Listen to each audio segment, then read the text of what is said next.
ugly. So, hold on. Not sure if my slides are moving. Doesn't seem like it.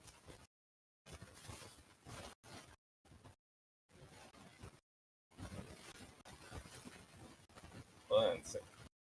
Sue also dropped out.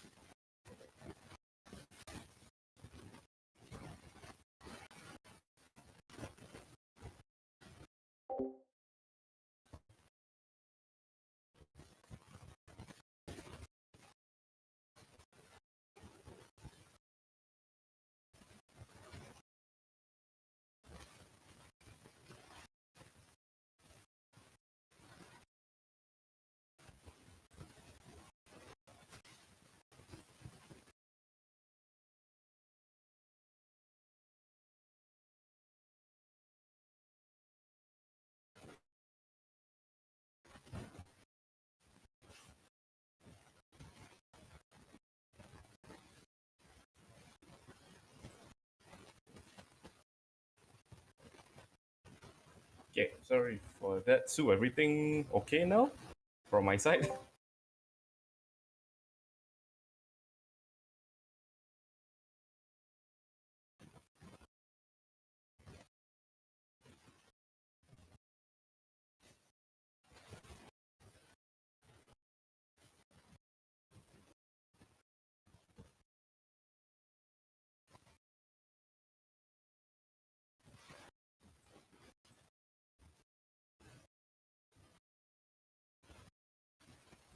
One sec, guys.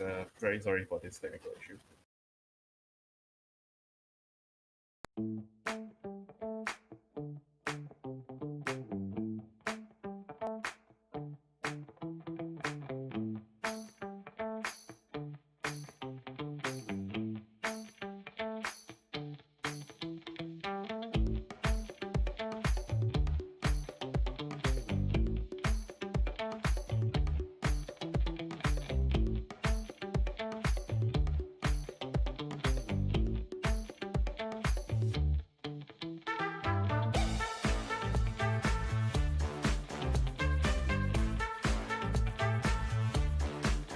Sue, okay, present.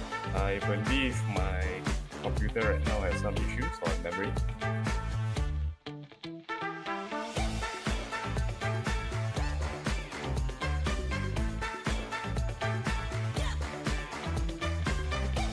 Yeah, thanks. I sent you to Telegram to get the message.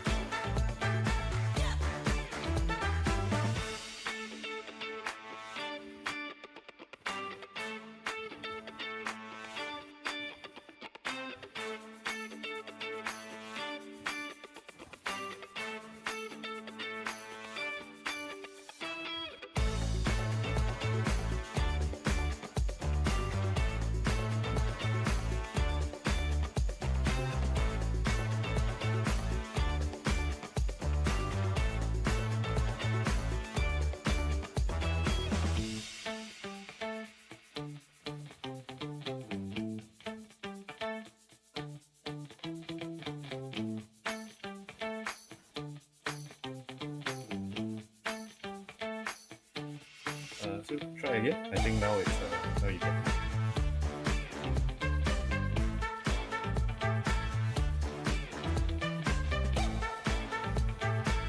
Sorry guys for the technical difficulties. Didn't expect this stream to take so much RAM. Okay. Okay. So once again, thanks guys for coming over on this Friday evening.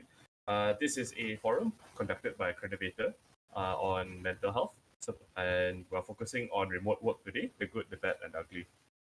So, in case you do not know, my name is Nizar. I am from Credivator. Just some ground rules. So next slide. So ground rules. Obviously, I expect everyone to be respectful, especially when it's your time to talk, or if you are sending a message in the chat. Please avoid making any harmful or insensitive comments. If you're feeling uncomfortable, you can feel free to leave the session. We will not be breaking confidentiality, so please do not reveal your identity if someone asks about it, and do not share your personal info with anyone. So this is a safe space to learn and share. So we would like to be supportive of each other. Some other rules, next page too. Avoid using any language that can be deemed harmful or toxic. Do not promote any violence or hatred or any discrimination in our chat. Do not seek private information about individuals. And on the next slide too, uh, so we will be having Q&A sessions. You can ask questions either by sending in your questions via Slido. We will explain how to use that in a bit, or by clicking the raise hand button. I believe it's on the top right of your screen. When you raise your hand during the Q&A session, Sue will select you and you can open your mic to ask your question basically. So how to ask questions, next slide. So this is a QR code. We'll hold this for about another 20-30 seconds. So this QR code will lead you to Slido. When you scan this QR code, you will be brought to Slido. You can just type in your question and just click send. So we will be showing this again during the Q&A sessions. So do not worry if you don't get it now, you will get it again later. I think for now, that's good. Let's move on to the next slide soon. Okay.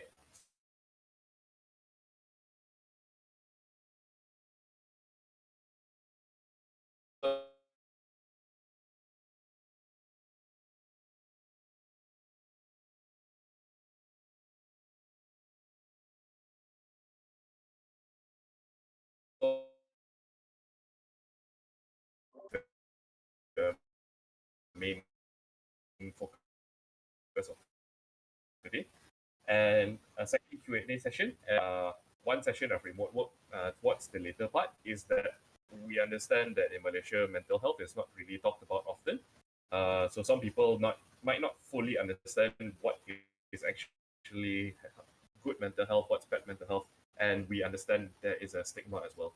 So that's why we are starting off by understanding mental health and the factors that contribute to it. So next slide. From Crenovator, we are a recruitment platform that matches software developers with companies both in Malaysia and overseas. We are proponents and we promote we promote remote work, which is why we believe this topic is very suitable for our community.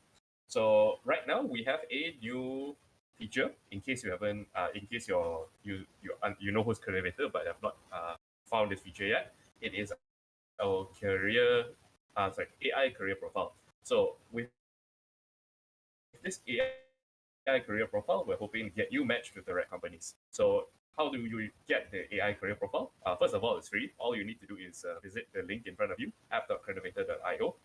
If you don't have an account, you will have to create and verify your account. Once it's there, you just log into your dashboard and create a career profile with AI to get matched with companies. Moving on, I would like to start off by introducing, or should I say, giving the chance to our first speaker, Mr. Salim Satori, to introduce himself. He is a corporate consultant and trainer and the author of his new book, Depression is So Painful. Encik Salim, could you intro yourself a little bit? Uh, uh, Thank you very much, Niza. I can see you're very calm under pressure a little bit, but no problem. Thank you very much. It is an honor to be here with Waiter, and I'm so proud to be here. I think this is the right thing you're doing this month, very important month, a mental health awareness month. Yeah. My name is Salim Satori. I'm a corporate trainer for 14 years. I have a lot of leadership program. But at the same time, COVID-19 came and basically decimated the conference business. So I had a big challenge, big time fight with the depression that I didn't realize I was completely depressed for 2 years. So what happened when I collapsed at home? I went for treatment and I see how science, the pill, especially the antidepressant, helped me to recover back. And I say I must tell my story and say. So that's my mission here is to destigmatize depression, especially in Asia. Thank you, Nisa. Thank you, Mr. Salim, for that quick and effective intro. I Gracias. believe we'll all be learning something from Mr. Salim today. And if we move on to the next slide, as mentioned before, Sheikh Salim just published his new book, Depression is So Painful. So, if you are interested to get Mr. Salim's latest book, head over to his and understand his personal account and struggles with depression, you can head over to his IG or TikTok and you can visit him at Salim Satori. Alternatively, you can reach out again through his email, salimsatoriow@gmail.com. And yes, we will be promoting this again at the end of this talk, so that in case you missed it right now, you can view it again later. Moving on to the next slide, I would like to invite our second speaker, Denisa, to introduce himself as well. Thank you, Nizar. Assalamualaikum. Good evening, everyone. Thank you, wonderful introduction by Mr. Salim. I just follow your Instagram. I'm from Aceh, from Indonesia. Landed in Malaysia since 2016. I have career as developer more than 18 years. I've been working with a lot of people from Indonesia, Malaysia, India, China, Vietnam, and some other countries as well. So I've been working as a developer, full stack in IT industries, and I think I've been facing mental health problem as well, be it remote or on site in the office. So I think together with Mr. Salim, we will be sharing how to overcome our difficulties, our predicament in terms of mental in the working industries. So we would like to share a lot with you all. That's all about me. Thank you very much. Thank you, Denisa. And once again, I forgot to mention that Denisa is currently a tech lead in a very big MNC and is also an industry expert in DevOps and cloud infrastructure. So if you are a software developer and looking to get into this field, by all means, look up Denisa on his LinkedIn, and he'll be more than happy to talk to you to discuss how you can progress in your career. Now, before we start the session, next slide. Let's go over an important video created by Kelowna General Hospital about mental health. So, if you don't mind clicking play and enlarging.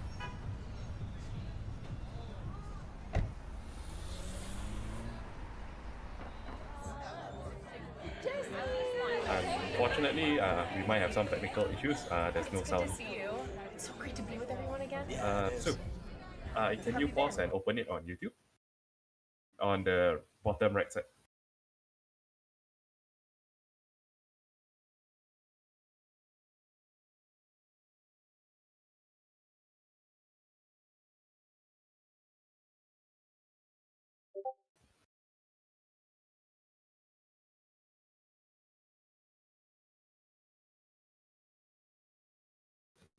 While Sue is fixing up the video, just want to know from everyone in the chat, I noticed some of you have mentioned you don't see slides.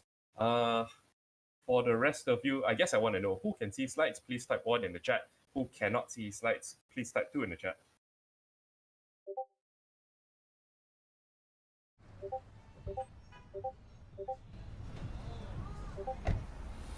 Okay, I'm seeing a lot of twos. So let's pause the video real quick and just quickly solve this issue. So, Denisa and Encik Salim, do you see the slides on your side?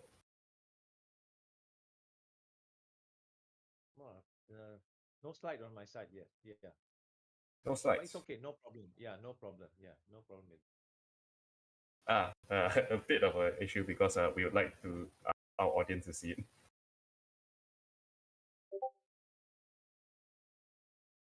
Okay, everyone can see the video. So I guess we just play the video first.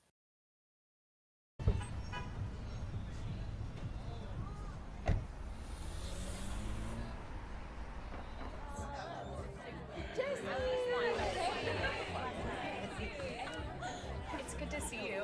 It's so great to be with everyone again. Yeah, it is. How have you been?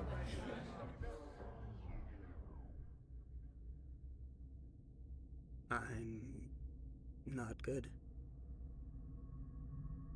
I haven't been good. The truth is, for a while now, I feel like I've been stuck in a dark place.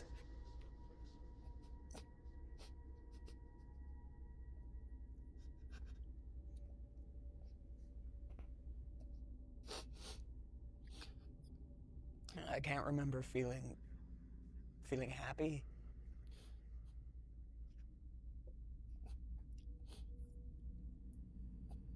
No one really hears me, you know? I'm good. Yeah, things are good. That's great.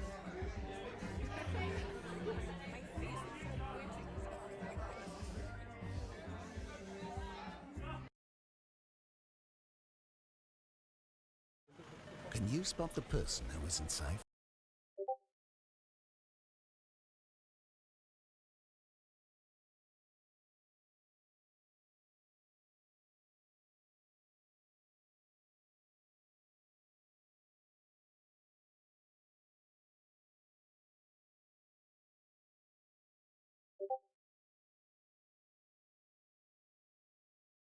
Thanks, Vasco. Sorry about that. So once again, I think that was a powerful video, but it's a bit unfortunate because currently some people are unable to view the video or hear the sound.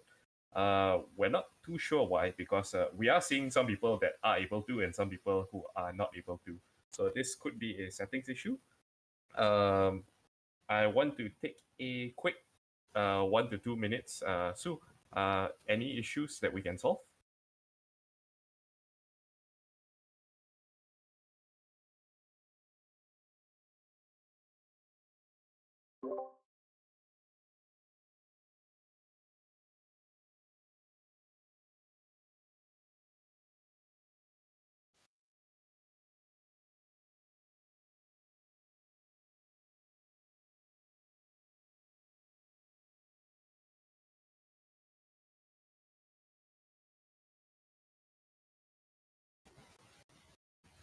From my side, screen is loading. It's there, it's just loading. Yeah, mine loading too. Yes.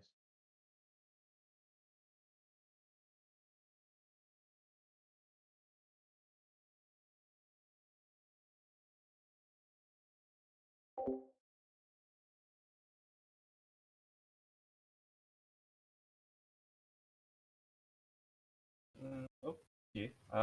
So let's try one more time. I will share screen. I think my laptop has recovered a little bit. If that's okay with you.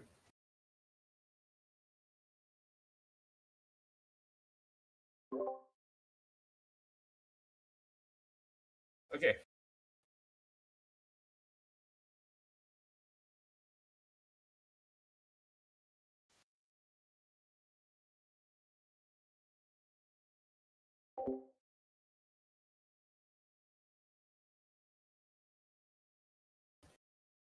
Can everyone see? On my side, it looks like it's available.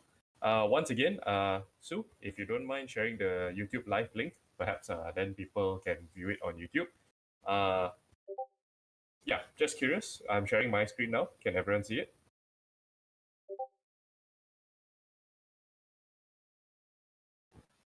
Yes. Okay, I got a yes from Encik Salim. Anyone has issues seeing it? If all is good, I will continue. I'm sharing my screen now. Can everyone see it? So I guess the main thing I would like to discuss, to remind everyone, is why we're here today, which is to discuss about mental health and remote work. Unfortunately, even though I can see the screen, it's laggy a little bit, so it's unfortunately going to be very slow. So, okay, just so you guys know the slides are actually more just to keep track. There's nothing really there for you guys except later on when we have a Q&A session and the lucky draw session. So apologies if you can't see the screen right now. We'll do our best to fix it. But for now, you can still enjoy this session because it's mostly an open panel between our two speakers. So I guess without sorry, my screen is stuck, so I forgot where it was. I believe we'll start with the first session, which is understanding mental health. To kick it off, I would like to ask our resident, I guess, psychologist, Encik Salim, what is your definition, or what is the definition of mental health? All right. Thank you so much, Niza. Can you hear me clearly, Niza? Can everyone hear me? Can you hear me? Hello, Niza. We're good. We're good. Okay, right. Okay. Now, if you Google, there's so many about mental, so many, and all are correct, all are valid. Yeah. So, but my view about mental health is about your emotional, your psychological well-being when you interact with the world, how you interact with the world, how you feel, how you think, how you look at when you interact with the world. That means how you handle challenges, how you handle situation around you on a three level, biological, psychological, and so. So mental health is something that as well as physical ailment. But why today in Asia we have a big problem and a powder keg? Because medication, the medicine we have in Asia is very much the Western medicine, where we separate the body and the mind. Mind and the body that they be treated together. The nervous system and the immune system. The body immune system, nervous system is our mental well-being. So this is my simple definition about mental health. Is about how you feel and think in any moment when you interact with the world around you. Yeah. Okay. I believe that's a very good technical example, technical definition for what mental health is. Denisa, I would just like to know, in your opinion, what is mental health? I it's usually it's tricky to answer from technical person point of view. So No for problem. me, I'll be giving some symptoms lah. When you spend more time in toilet more than in front of your laptop, so that's a sign that you have a mental problem lah. And then sometimes also, like you develop gastric, so these are a very common problem. When you Yeah. develop a lot of gastric, susah makan, sakit perut, gassy everywhere, so that's a symptom lah that you have a Right. mental problem. So for me, a definition of mental health is actually an abstract of Yeah. how do you feel about your job, because yes, this is the context we are talking about remote Yeah. working and all that. So how do Right. you feel about your job, your workload, your burn rate, and your feeling about your boss, your colleague, and everything surrounding you that giving you it's either positive or negative impact into your health lah. That's a bit of some definition from my end. Yeah. Very good. Yeah.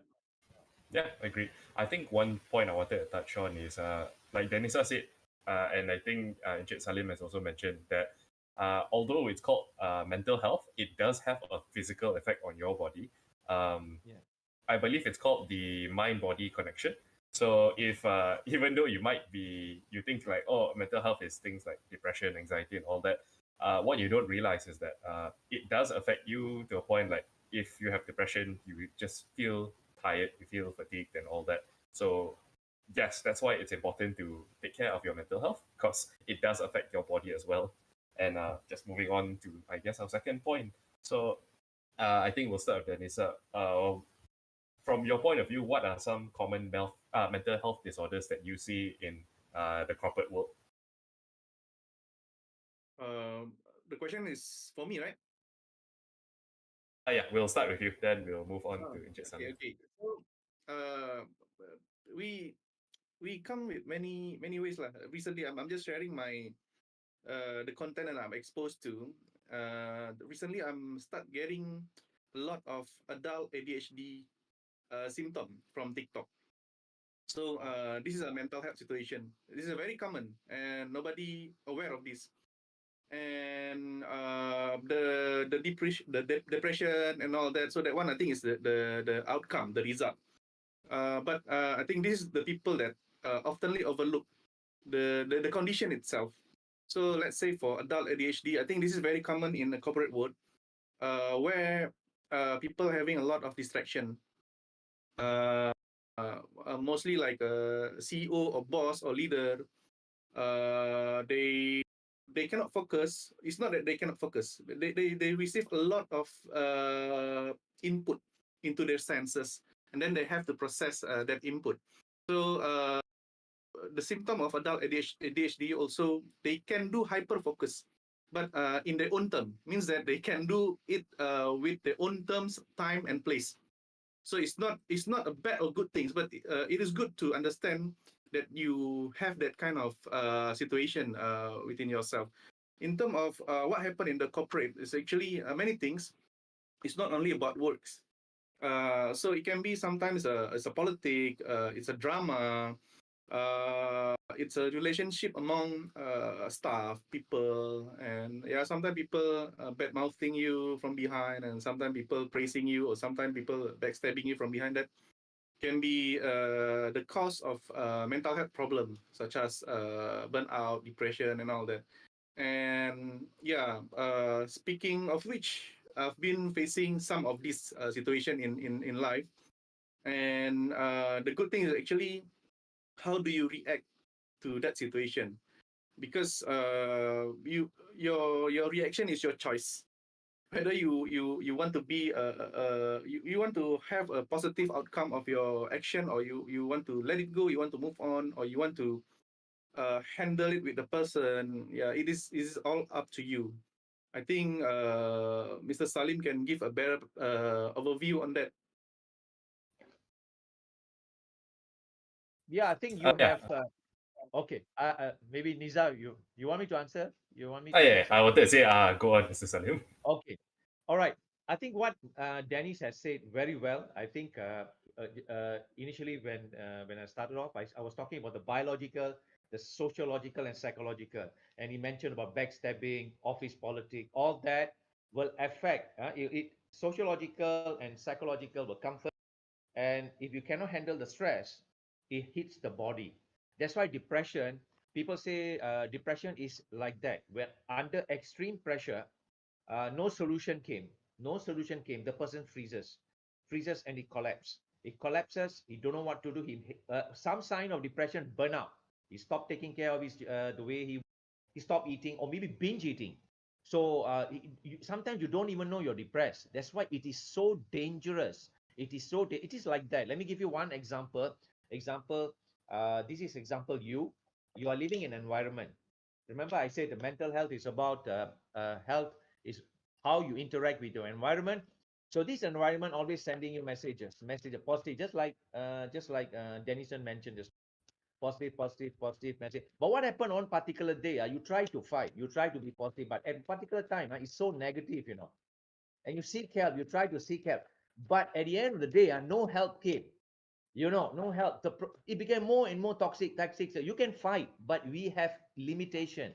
You try to fight psychologically, but your body has limitation. Then it start to hit you. Then it become a 24 hours thing. Then you fall into depression. That's why it's dangerous. And today, like you're addressing here, there is already corporate depression, but employees are afraid to say why. Because if, say, example, in the Asian culture, you go and see the HR manager and say, "Excuse me, I think I'm not feeling well. I think I have severe anxiety and panic attack." Oh, really? They might have a stigma, because in Asia there's a stigma, and you ask for help, that means uh, it's a stigma. But in the Western society, when you ask for help, that means you refuse to give up. So some of the conditions, like you say, ADHD, anxiety, bipolar. Bipolar is one example. Panic attack, extreme panic attacks, cannot sleep at night. All these are example of that person trying to fight stress. Why it is there? Because it is our evolutionary. If you look at our ancestors, they asked during the evolutionary stage of us, did we have any depression? Nobody knows, but it is how we try to fight the situation. But sometimes we cannot fight. We try to fight, a lot of cortisol coming in, but sometimes no help comes, we collapse. That's how the person walks like a zombie in the workplace. I've seen zombie, totally change. You look at the photo, looks different 3 years ago. So sometimes I want to share one thing. All the suffering we have in the world, from Ukraine to Gaza to the digital uh, uh, uh, crisis, economic crisis, nuclear war, and environmental, all are created by humans. That's why must work together, not as nations, as a group of nations to solve this problem in the first place. So mental health is real. If you don't take care of it, it will lead to depression. Once you're into depression, that is already bad. I was there, trust me. I was there. It is a place nobody should visit. It's a place nobody should go. We need to destigmatize depression, and Crenovator is doing it today by organizing this talk. Thank you, Crenovator. Thank you, Encik Salim, for a powerful speech. I I believe we'll have more powerful speeches throughout this session. I think just to talk a little bit about this point on common mental health illnesses. So Denisa and Encik Salim, you both shared quite a few by name as well. Things that came up: ADHD, anxiety disorder, bipolar disorder, all of these things. I think one thing to keep in mind with most people is that I'm not sure when this study was made, but it was rather recent. I think in the past 5 years. Just so you guys know that about 1 in 3 people have some sort of mental health issue. So if you feel that you have a mental health issue that you want to solve, don't think you're weird or anything. It's very common actually. And I believe it's rising over time. I think in a few more years, it might be 2 out of 3 people might have some sort of mental health issue. But the key point is this: is that it's not really about it's not about like getting better in the sense that if you think of it like a fever, one day you have a fever, one day you don't have a fever. It's not like that. For mental health, it's more like how do you cope with it, because environment is going to get not to say toxic, but it's going to get more stressful, especially with the internet. News just hits you. You can't really control it unless you get rid of social media, which is very recommended. But yeah, end of the day, we're all here not just to learn about mental health, but it's to also destigmatize it and learn how to cope with it. Which moves on to our next topic. Yeah, which moves on to the next part, which is the stigma around mental health. So, Encik Salim, you talked a little bit about how Asian cultures do stigmatize mental health, and you mentioned how the West, not to say it doesn't stigmatize it, but stigmatizes it less. Perhaps let's talk about what are the common stigmas around mental health, not just in the corporate scene. I want your opinion about just the culture in general. We don't even have to go the whole issue of Asia. Okay. Let's start with Malaysia. What is the stigma around mental health in Malaysia? Okay. Based on my research, my book, I wrote it based on my experience direction. Now, when you say mental health, depression, panic attack, we are all neurotic. We are all neurotic. We all have we are all neurotic. What is neurotic? Having anxiety, panic attack, worry. That's common as a species. But what happened? You can fall into depression because when this becomes more and more, being neurotic is very common. Now when you say that they say every one person once in his lifetime he will have a severe case of a severe episode of depression. What is an episode of depression? Beginning, continuation, and end, one time.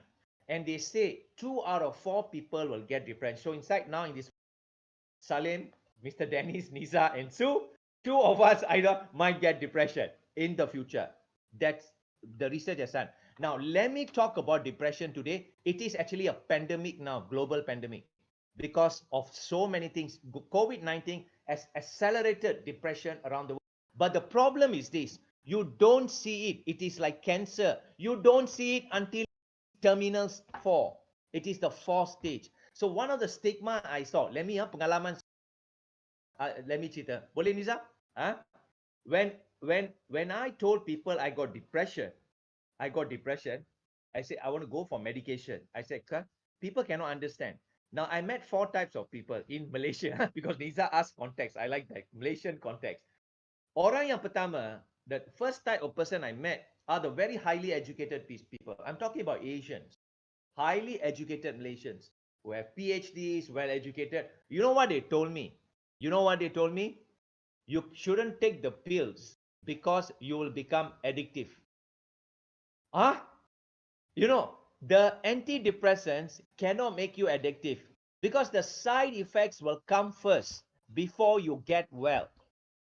It is not a ketamine or psychotropic or LSD drugs. It's not a drug like shabu with a quick altered state of mind. No, it's not that way.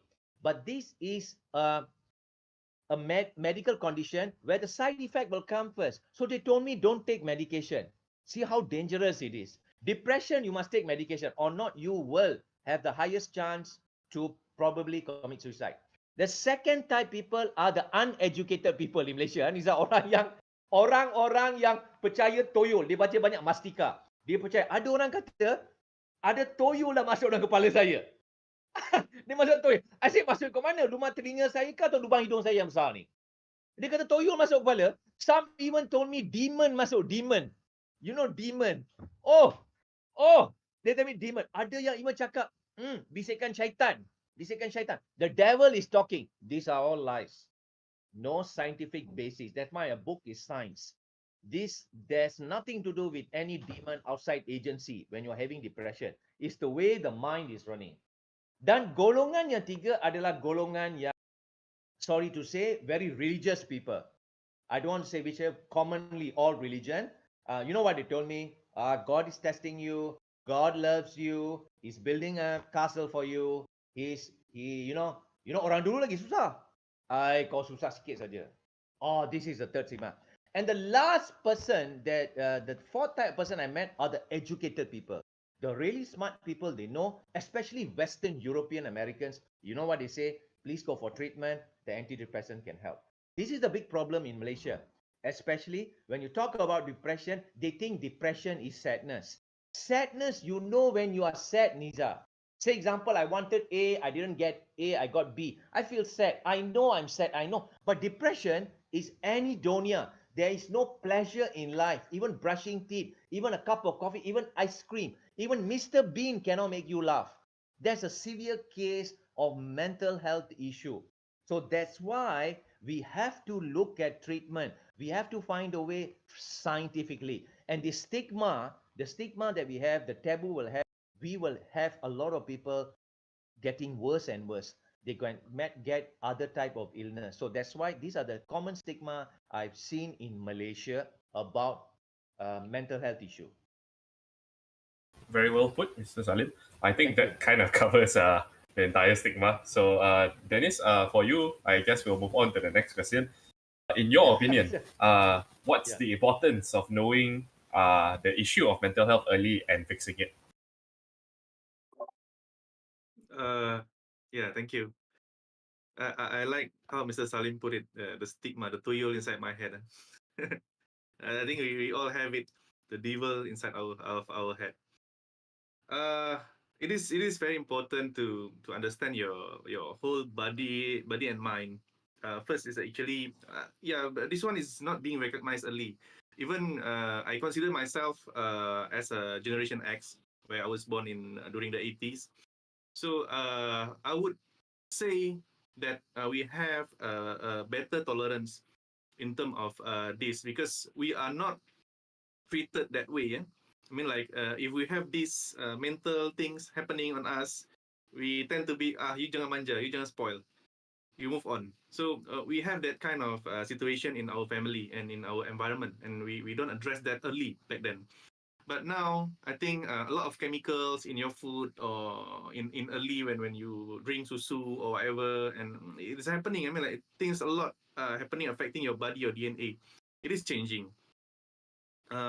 So more and more cases coming in terms of mental issue, because I believe it is coming from not only situation, but I think the chemical, the foods that you consume. A lot of chemicals coming in, and it is messing up with your body, and then now we've seen a lot of mental issue. So knowing this early is actually help you to understand your risk. I have my friend have this mental issue until schizophrenic. So, but this is nothing to do with the work situation, because it can come from any angles, not only working, but it can come in a very like in your environment, your neighborhood. So what happened with this guy is actually he's trying to get close to a girl, and then the girl say that I want to puke looking at your face. And then this guy is, started to self-doubt, to have a self-doubt and think that he's worthless. So he reached at the point until he banged his head into a TV every night. And then when he was alone, he have a vision that I'm coming, knocking into his door, and I'm bringing a grandmother. This is the girl for you. So he got that vision. I mean, like, this is a very radical, it's a very bad situation for him. So I understand that he's having a problem. So I feel pity for him, and then the best that I can do is actually be a friend for him, talk with him, make him be involved. So it is not only for yourself to understand whether you have it or not, but also you need to have a very understanding situation among your surrounding also.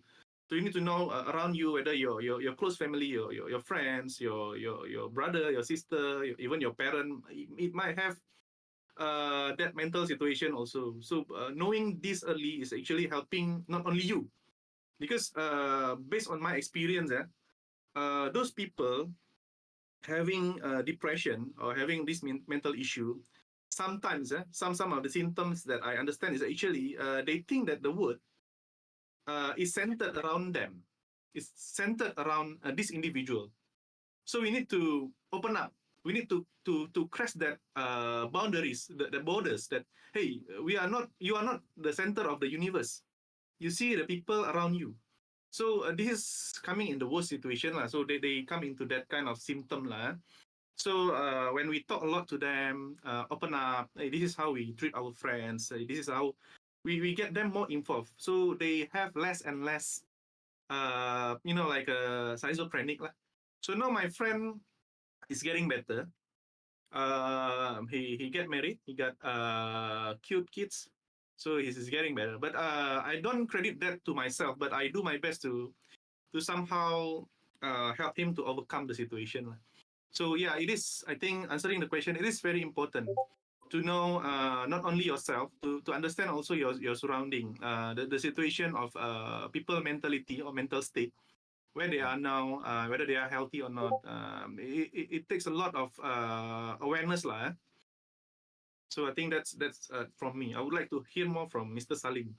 Okay, you have said well. You see, when you talk about under extreme pressure, you will fall into depression, and you have some schizophrenic or psychosis symptoms. Psychosis is start to hallucinate, see things under extreme pressure, because that's why it is very hard to detect depression, because sometimes people say they're schizo, and support must be there. True, support must be there. Now, many reasons you can fall into depression. I personally, because of COVID-19 trauma, because I couldn't put food on the table. Lockdown was 2 years. 2 years, we were trying to flatten the curve. As we flattened the curve, rice bowls were flattened. Incomes were flattened. Industries were wiped out in 2 years. Today, we can't even afford to close any economy in even 30 days. So what happened? Depression went up, suicide went up. So during COVID-19, yes, we have to stop the virus, by the same time, people die, not because of getting COVID. One of the reasons you can also get depression due to genetic, bad diet, bullying, sexual harassment, a family issue. You're right. Many reasons we can fall into depression. That's why you must have a circle of friends. And also I want to say, Dennis, kalau hari ni kita, contoh kita masuk hospital, kita ada patah tangan, kita letak kas kan, putih kan, semua datang, datang, sign. Dennis was here, Niza was here, and her cat was here, because sense of humor very important. So tetapi bila you call Dennis atau Niza, you hari ni down lah, boleh tak renovator datang, satu orang pun tak. The way we perceive the world, some people perceive it, some people can overcome it, but some people cannot.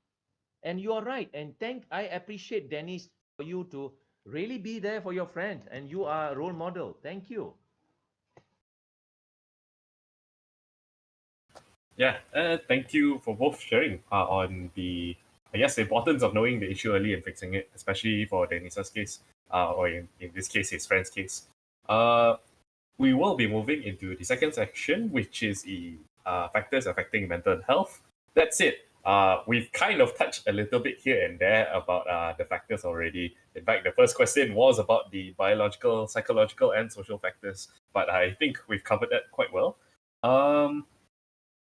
I think this question I want to pose to Encik Salim. So I just want to know more, based on your research, maybe based on any clients that you have, what's the impact of stress, trauma, and the environment on their mental health? You're muted. You're muted. Very important question. There are no straight answers, but in a very short while, like I say, biological, psychological, and social environment.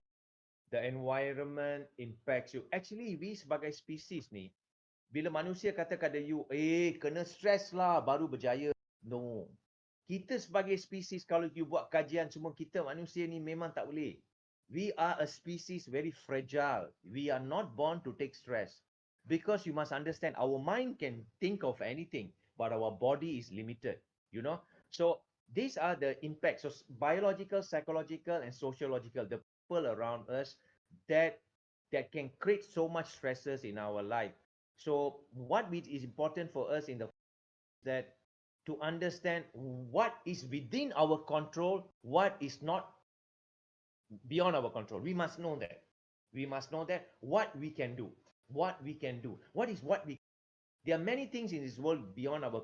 So we must, we must know that. But usually people you fall into depression because unmet psychological needs and unbearable psychological suffering.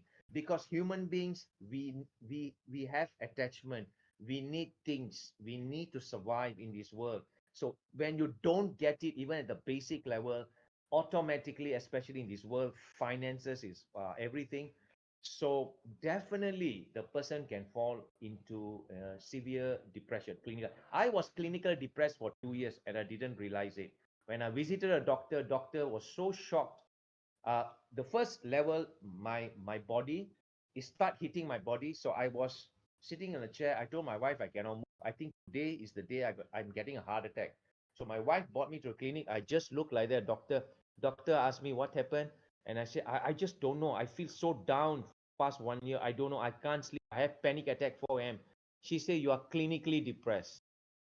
And she asked me the next question. I'm surprised that you didn't commit suicide. Just imagine that, ladies and gentlemen. I only had one friend who stood beside me all the way. Most people will run away, ladies and gentlemen. That's why we need to know. We need to know what impacts us, what are the stress. We need to also talk to our bosses.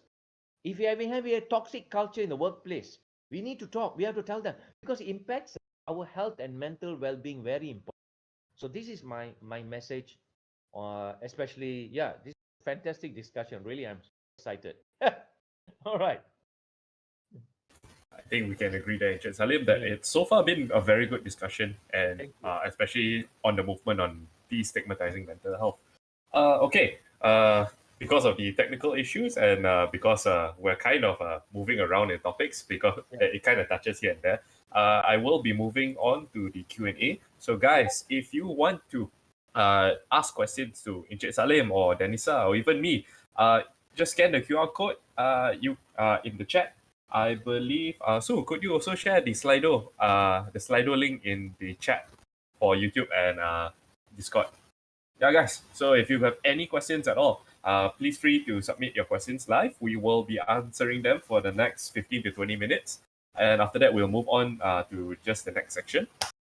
Sue, I believe you have access, right, to the questions. I can't see the questions.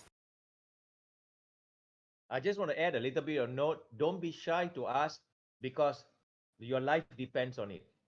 It's high time to talk about it. Try to ask. You can be anonymous, no problem. But sometimes you ask questions is also for other people who are shy. Don't be shy. Let's talk about it. I wrote a book about it. I'm not sure. Very open. So let's be open and share for the benefit of all. I totally agree with Mr. Salim. We are sama-sama makan nasi. We also been there. So don't worry. Yeah. I do have a trauma also. I've been there for. I think while we're waiting for the question, we can share a bit lah. Nizar, eh? Yeah, sure, Niza, please do. Tell me your story. Uh, so it was during COVID also. I was having a tough job in the point of I think I was masochist, meaning to say that I enjoy the pain. I start to enjoy the pain, but actually I didn't realize. So that I think is a symptom of mental health issue as well. So during the COVID, it was very very hard, very very teruk. The only thing that I realized that I became a different person to my wife and my son. Oh, And I went to the point that the suicidal thinking striking to my head. I was thinking like, should I jump? Should I jump?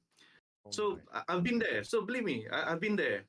So don't worry of sharing this kind of experience because I think it's good to share. And it's good to know your condition and how you overcome the situation.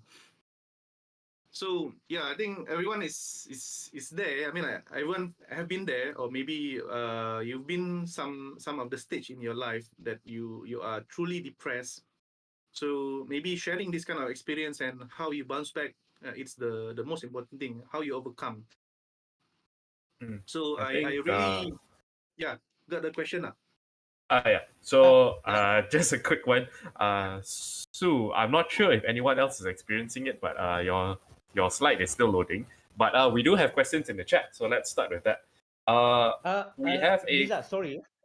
Yeah. Niza, I got a question here. I managed to catch from one of the participants. Can I try to answer it?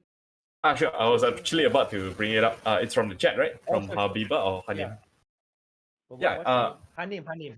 Hanim. I think so. Hanim. Yeah. Before that, I think we should answer Habiba's first. Yeah, she asked first. So, Habiba's question is related to work. How do you handle toxic colleagues? How you handle toxic colleagues? Okay, that's okay. It's a very important question, but you need 3 days to answer that, Dennis. Okay, now why toxic is like that? Kita sebagai manusia, it goes back to psychology. There is the good psychology, there's the dark psychology. There's one research I've done on 3 behaviors that everyone has: psychopathy, narcissist behavior, and Machiavellian. Machiavellian is from a book written by Italian prince in the 1500 about the politics in the Italian region. It's about how to be cunning and use people. That's why they call Machiavelli. There are a lot of people in the office very good in, but they do it in a nice way. Number 2, there's a psychopath. Psychopath. They are very good in hurting other people, and they don't have empathy. Toxic culture ada sebab tak ada empathy. Apa maksud empathy? Because toxic culture dia macam tu. And some of the people who show toxic behavior are usually the more higher IQ that person has, usually very less emotionally. Trust me, I've dealt with them. Psychopath. And the third one are narcissists. Narcissist. That's why Narcissus was a Greek mythology. There was a person who went to the river, looked into the river and saw his reflection, fell in love with himself. Dia kata shock. Dia jatuh cinta dengan dia jatuh cinta dengan diri dia. They call it narcissist. So these 3 behavior memang kita sikit. We also need world.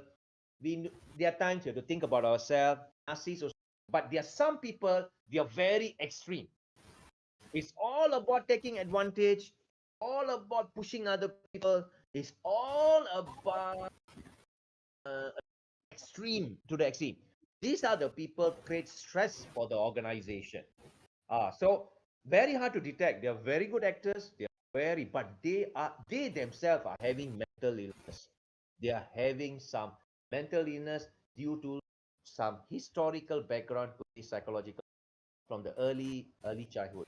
So these are the reason why we have toxic culture in organized. Usually, toxic cultures are created by people. So what is important? You need to talk to the HR. You need to talk. If nobody's taking any way, you need to confront that person. You have no choice because your mental health well-being very important. Let me give you one example. I was teaching in one company 10 years ago. The staff, I was teaching stress management. The staff told me dia dapat darah tinggi. Saya pasal apa? Hah? Sebab saya pendam perasaan. You pendam, kalau you pendam jeruk boleh kaya. Tapi you pendam perasaan, you dapat hypertension. So this is a problem. But the boss retired already. Now she got life. We have to learn to talk to people. Sorry, these are the things. You shouldn't cross the line. You need to respect. Respect is very important. Kita respect. Kalau orang tu tak respect you, how can you negotiate? First rule is that respect. If you respect each other, why there is no need for any. I hope that answered the question. It's not an easy answer. You need 3 days to answer. I'm just joking. I hope she gets that. Understand? Usually people who are very toxic issue. That is also a mental illness. Would like to hear Denisa's view, Edgar. Yeah, so how do you handle toxic colleagues, Denisa? Burn them, eh? No. Actually, there are two ways of looking into it, lah. First is actually an introspective. Means that I reach at the point that I so depressed, I become a toxic people. So the way I became a toxic people is actually just like I start talking about the company, start talking about the bad thing about the other people in the company, thinking that I was the single good person in the company. So that is actually the sign that we are the toxic one. Because this is the way I'm giving my view, two way of looking into it. Sometimes we have to do introspective, see whether we are being toxic or not. Try to look into it as a third person view. See if you do this kind of thing to your friend or to within the company, whether it is like affecting people badly or not. And the other way of looking into it is actually looking externally. So the sign of toxic people is actually not being approved by only one person. Not only you feel that. So the other person also think the same way. So you need to have a social validation. You need to validate that this person is toxic. So the best way, personally, is actually don't burn yourself lah. Means that you need to kind of don't give this fella a space, because toxic people will try to drag. Macam orang tenggelam tak pandai berenang. So he will try to pull any grass. Dia akan tarik rumput. So this is the peribahasa lah. Orang tenggelam tak pandai berenang, dia akan tarik rumput. Rumput pun dia tarik. Sebab he need to survive. So this is actually the sign of toxic people. So yeah, try to validate first among your close friends. See if they feel the same, or maybe they don't feel the same. Maybe you just overreacting or overthinking. So that's one thing. But if everyone is thinking the same, that this guy is a toxic, first don't give him the space to bully you or to do things whatever he wants to do to you. The second is actually don't get affected. So try to not being triggered by this fella, by this person. Sebab these toxic people know how to play or to trigger you. Dia tahu you punya kunci. So he will try to trigger your feeling, your emotion in many ways. So you will react to it. So try to avoid that. Avoid this. Don't give him the space. I'm not trying to ignore him. You still say, you're still nice to him. You still talk, but just sajalah. Just cakap as what you need in terms of working. Don't get dragged into his situation. Don't entertain him too much. Don't give him the space to drag you into, or to biasa dia orang nak ajak you into a gang where he try to manipulate people and other people. So yeah, you just let him within his own universe. Don't come into his universe, because it will kill you in the process. So try to try to mingle with people that you think can grow you positively. So don't mingle with the people that trying to bring you down. Yeah, so that's my advice lah in the working environment. Yeah, I think I agree with Denisa, and I think the easiest way to sum up Dennis's advice as well is have your boundaries. If someone tries to go past your boundaries, like immediately just stay away from these people because, like Dennis said, there are many people that know how to push your buttons, know how to pass your boundaries because you don't put them up in the first place, and that's how you get, in a way, taken advantage of, and that's how you, in a way, that's how you handle toxic colleagues. Like you just don't play the game with them. Okay. Honestly, I think this is a good session because we have a lot of questions. But for now, let's answer one more. Then we'll have to continue. To the rest that have asked questions, I am looking at the chat. Sue's looking at the chat. We'll get second Q&A session. But one question from Hanim. This is a question to Encik Salim. How should we deal with friends and family who show signs of depression, but they refuse to acknowledge it? Very good question. Now listen carefully, everyone. Listen carefully. Very important, huh? Dia macam ni. Dia people who got depression, usually they used to be joyful and acting. Suddenly they are not joyful. It is opposite, like buang tabiat. Now, if you have friends who are suddenly showing opposite behavior, no longer showing any pleasure in life, or you may have a brother in the house suddenly locking up the room, not coming out, okay, not coming out for days, not taking bath, totally lost, talk, that is a sign of depression, not just sadness, depression. Now, first thing first, my suggestion is to you that you must talk to them and say, let's visit the clinic. You must bring them to the nearest clinic. My suggestion to that, if they refuse, they fight you. If they refuse, they fight you. They don't want to go. My next suggestion is very extreme. Listen carefully. You have the nearest police station or the bomba, call them. Do not call. Police is not just to catch criminals, ladies and the police is there to help you in many things. Because you see, the depressed person might even fight you, might even punch you. Maybe you're frail. You have an elder brother. Maybe you're a wife. Husband is struggling. He can get mad. Depressed people can get agitated, angry, on imagination. They can just get angry. Very nice person. They can get very angry. Call the police. Bring them. Get the police to bring them to the nearest clinic. And they have good treatment out there, usually antidepressant. This person must be given antidepressant because if it's not listening to you, it's not, you don't worry what people say, you don't worry what neighbor, because you know what, kalau you tak tolong, the blood will be on your hand. He or she usually will commit suicide, and depressed people, high chances will commit suicide. So that's my suggestion.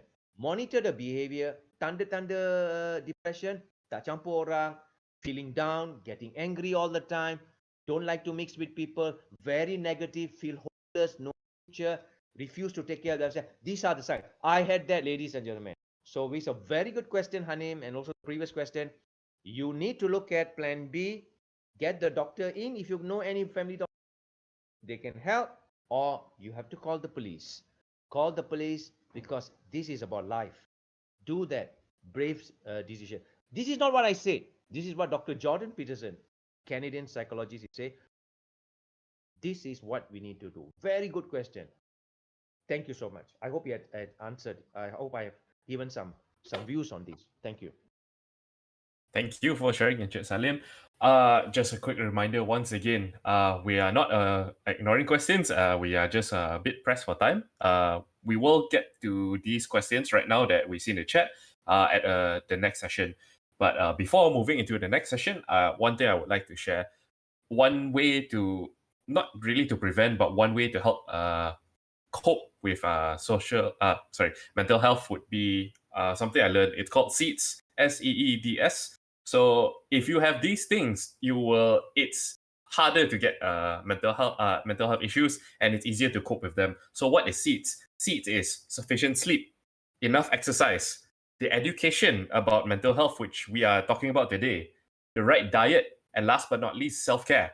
If you have these 5 things, you are, in a way, building an immunity to mental health. Not to say you won't get it, but you are less likely to become depressed or have any other mental health disease.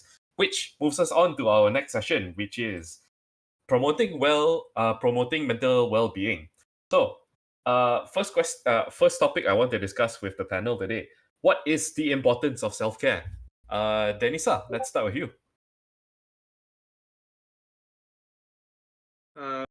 Yeah, very good topic we are discussing here. I think earlier this session, Mr. Salim already expressed the statement that body is about body and mind.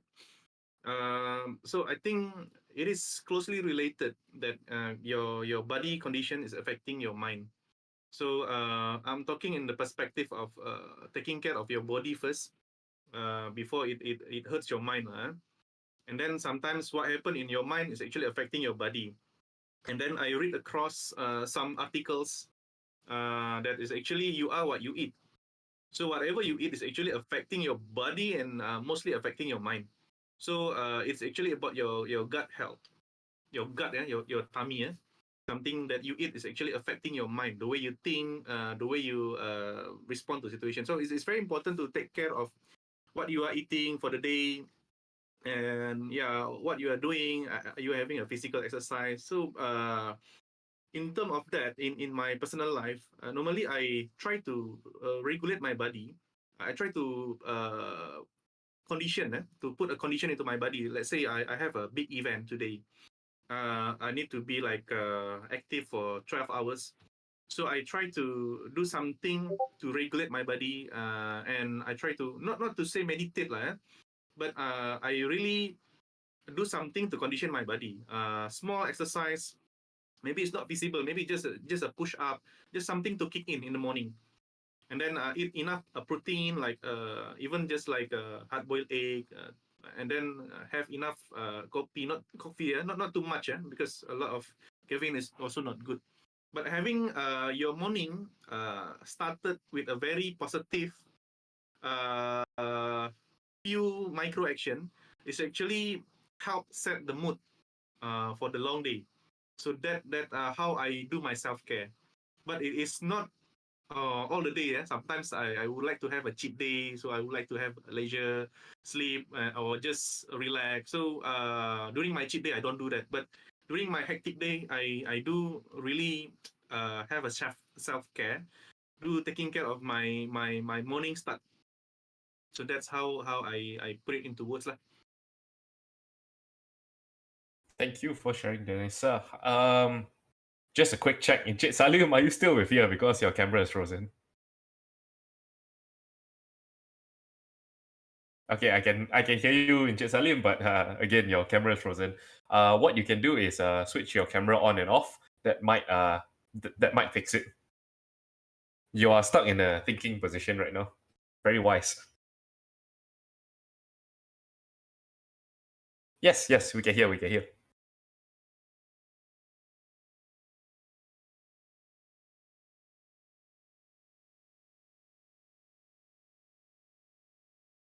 Okay, I think your camera is still loading. It's fine. I think we can still hear you. One thing we will. Okay, we can see you now. Okay. I think moving forward, we'll try and see if we can do this on other platforms, because I think Discord is causing all of us issues one way or another. But that's beside the point. My question to Encik Salim, as the professional in the room, what are some strategies for maintaining mental well-being?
to your health.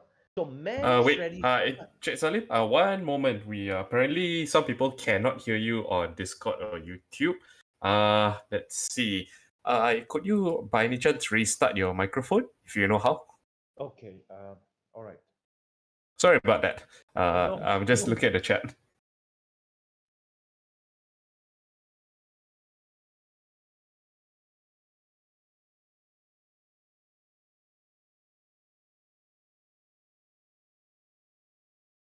Hello. Okay, yeah. Can hear you loud and How clear. about This might be an issue on our side. We will be investigating. But for now, for those that are joining us on Discord, so far YouTube has an issue. So Discord, people can hear you. Ije Salim, sorry to interrupt you. You may continue. About cortisol and its effects. yeah? But again, just like Denison mentioned just now, setiap orang ada cara dia. But one thing I want to tell you, there are many ways. Some people even meet psychologists. If you're having some stress issue, you don't ask. Your friends cannot help you kalau dia tak tahu apa nak buat. There's a certain language we cannot use when we're treating mental panic attack, anxiety. We need to know. Maybe some professional counselors you have, or you know some psychologists, they can guide you. But for cases of severe panic attack, just like the friend who is having schizophrenia, you need to see a clinician. That's where the medication will come in. In US today, they are even doing research using ketamine to alter the states, the depressive mode. So that's why I said your strategy depends. You must trial and error. You must try. Don't wait until you take a lot of pressure. I like Nizam, you say numb. Chester Bennington, the singer of Linkin Park, he came up with a song called Numb. That means, yes, we try to numb the pain, but actually we are hurting ourselves. This is our very primitive evolutionary process. The third chimpanzee have the power to try to suppress, but this suppression kills you. So my answer is that what works for you. But remember one thing, how much can you take? You must have the power to talk. Asians, they always say, yes boss, boleh tak? Boleh. Tapi masuk toilet nanti, kenapa aku setuju? Aku tak boleh. Tapi boleh. But the Americans will say, because I conducted training in maybe in China, the British guy, the English guy, or the German guy, he will say, boss, the British guy, if you want me to do this, you have to give me another staff, because I won't be able, because they openly talk about it. Openly talk. Here, we say, yes. At the end of the day, outside, you say, oh my God, why should I say yes? So sometimes in life, we have to be courageously open to tell people, this is what I can do. This is you want me to do. Please, I need some help. There is no one strategy that works. What works for you might not work for another person. So many ways you can manage yourself to cope this before it becomes very severe. Yeah. Thank you for sharing that, Richard Salim. We'll move on to the next question. Denisa, I would like to ask you, by any chance you have, this question is about building resilience. So my question to you would be, how do you build resilience? Yeah, I'm sharing from my personal experience.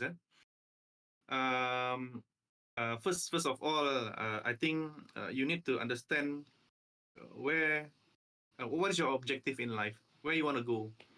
So I have a mission in life, where I want to go, what I want to be, which is a very non-commercial guy, I would say. I have a dream of having my own orphanage. So I want to build that kind of house to like to invite all those parentless kids. So I love to train them, to prepare them for their life. So that's my mission, my life, my personal objective. So moving ahead, I understand this is not an easy journey. So I bring a bit of a spiritual kind of motivation. So this keep me bouncing back. So this helped me build my resiliency in terms of moving back into my track.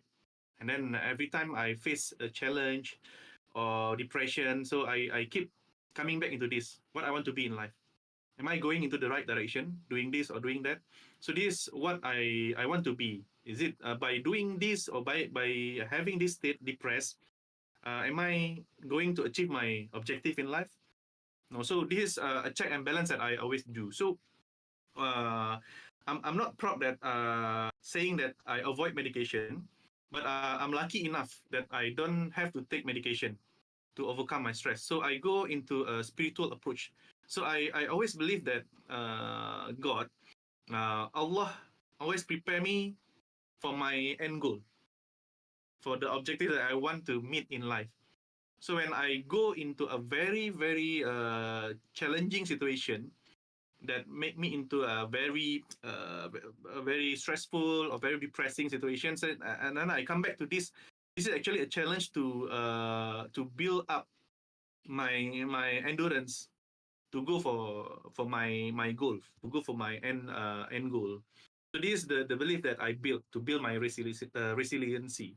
So I think I agree with Mr. Salim also. Everyone have their own strategy, but this is one of a good way to understand that what do you want to achieve in life? What is your objective moving forward? What do you want to be? So having that in mind, you will see things differently. Yeah? This is how I see life. So when I overcome my depression during the COVID, so I always think about this way. So God preparing me, God giving me the biggest challenge in my life to prepare me to be a better person in the future. So that's the way I build my resiliency. So turn out it was true, because it's some kind of like a law of attraction. What you think sometimes can come true, you know. So when you think about that, actually subconsciously you are doing it. Part of your body, part of your life is actually trying to move to realize, to make a realization of what you are thinking. So that is subconscious. So that's the one way. Yeah, I'm telling. I'm just sharing my way to build my resiliency. So you might go with different way. So it's not right or wrong. Again, it's a trial and error, like Mr. Salim said. You need to find your way of building your resiliency. In my personal experience, I come back to my personal objective, what I want to be in life, what is my end goal. Thank you, Danisa, for sharing. Encik Salim, how about you? How do you build resiliency, or what's your advice on building resiliency?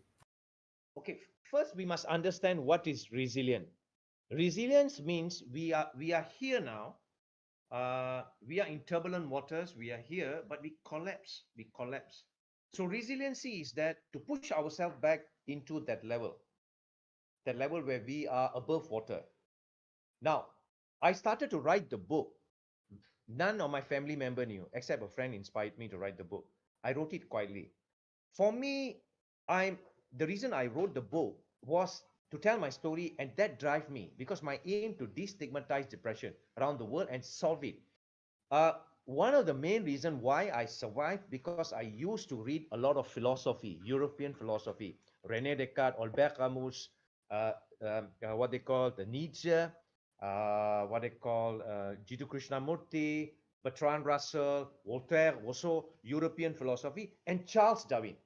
These are the two things that inside because I tell myself, nenek moyang saya bro. Itu saja saya cakap. Asal saya dari people. That's what I think. I'm scientific. I look at we are here in this world to suffer. Suffering is there. But how you alleviate suffering? There's only one way you can alleviate suffering. Only one way, through science. Only science will alleviate suffering. That's why people who go, the anti-vaccine guys, don't take vaccine, these are the people who are against science. They say a lot of conspiracy, this vaccine got something wrong. We stop polio. We are now treating HIV. In the future, with genetic engineering, with science, we will be even able to stop cancer. We can detect cancer. All these are successes of science. So I know in the future, a cure for darkness, which is depression, will be coming soon. So just like Mr. Denison say, spirituality helping. I agree with him. Faith in God helps. But for me, is the philosophy and of course Charles Darwin, because I'm a strong believer in evolution. We are here for a short time. make the best of it. That's how I build resiliency. Tapi nak tambah lagi satu. Kalau beli buku, satu buku, Nassim Nicholas Taleb. We want to go higher than resiliency. Anti-Fragile. That book you must get. Anti-Fragile by Nassim Nicholas Taleb. This resilient you maintain. You come back up. That's very good. Huh? Tapi anti-fragile means you are already planning what are the bad things could happen in your life in the future. You plan for that. And you do scenario planning. This is not for everyone. They call it anti-fragile. We want to be that, but not everybody can that. So Nassim Taleb's book, perhaps philosophy really helped me. But my aim is only one thing. The only salvation for human being on this earth, only one thing can help us is science. For those who kick science, who tolak science, who never accept science, very, very dangerous road they are leading. It will destroy the community. That's how I build resilience. Philosophy and Charles Darwin. That's my view. Thank you for sharing, Encik Salim. I think one thing I got from both of you, which is not just differing views on resiliency, or at least how to achieve resiliency, but there is common ground, which I believe is having a goal in mind. Having this goal in mind will actually help build this resiliency. In Denisa's case, would be helping the orphans or anyone in need to get the education or go further in life in their career. And in Encik Salim, which is in a sense self-actualization. Correct me if I'm wrong. It's somewhere along those lines from what I understand. I think we'll move on to the next part about promoting mental well-being. So let's start again with Denisa. I want to ask your opinion on the importance of community and social support. Perhaps a story on, or your experience on, if community or social support has helped you build resiliency or helped improve your mental well-being. Okay, it's a tough question for me because first of all, I'm an introvert person. I recharge by being alone. So I cannot recharge my energy by having a lot of people around me. So I would like to have my personal bubble, and I talk a lot within my brain. Personally, I do a lot of monologues. So the importance of society and community, it can be the way I look into it is actually I do sparring. There's no term for this, but I would say it's a mental sparring with the community. So I take some of the bad things from the community to test my mentality, how far that I can go, how far I can tahan lah, in a sense. In another way, is actually I am blessed that I have a bit of self-aware, looking into people with mental problem. So instead of taking this community to help me, I'm looking more into helping the community. Yeah. So, but again, answering your question, it is very important to be in the right community. I've been once. I think everyone have this problem. I've been once in a WhatsApp community, WhatsApp group lah. Very simple. WhatsApp group. WhatsApp group ni sometimes it's positive to you and it's very negative to you, and sometimes it's kind of triggering you to become a different person. So you say bad things, you try to trigger other people, so you become toxic. People trigger you, become toxic, you sendiri become toxic. And then the best thing is actually to realize that that is not your place. So I exit the WhatsApp group. It helps my life, reduce my distraction, and it makes me a better person. So you see, right? Your self-realization, self-awareness is very important. And then you need to know where you are now, whether you are in the right community or not, because community is important. And also trying to answer the question by Hanim. I think I agree to what Hanim has said in the chat. In the chat is actually the problem with mental health is actually you try to avoid it. You tak nak mengaku you have that problem. So the more you avoid it, then it became worse and worse. But the earlier you realize that I have this problem, so how can I do? There should be if you are healthy if you are healthy in you still have your own self-awareness, you will think of a framework on what to do to avoid this situation. Some I would say in my experience, in a very teruk punya condition, when you got into a very bad depression, your saraf putus. Your saraf putus in your brain, it cannot be wired back. So it means that it cannot be fixed, but it can be regulated. So this is my personal experience that I cannot disclose, but I have my close family having that. So in order for me to help her overcome this situation is actually by talking, express, being like macam in a term we call it curhat, curahan hati, curhat with the fellas, the person, hear what they say. Sometimes, you know, like they are talking like kaset rusak. I don't know whether you understand the kaset rusak. Kaset rusak means that it keep rolling. This is the term we used back then. Kaset rusak means that it keeps rolling, saying the same thing over and over again. But what you need to do is actually just to listen, because they just want to do all the talk.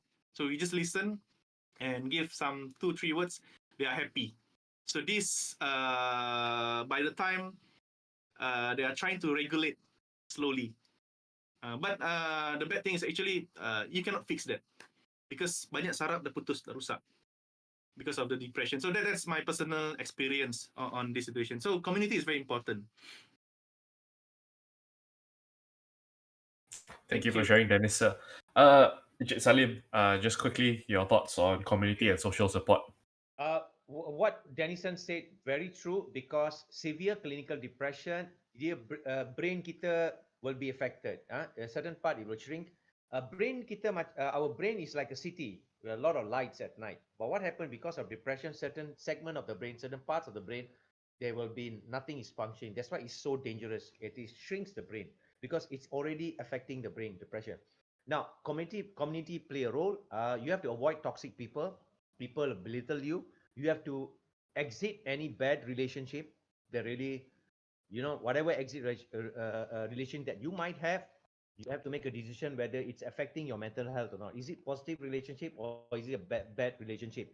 You have to make a tough call. Now, second thing also I want to share with you is that, Denison, I think you are on your way to become a philosopher.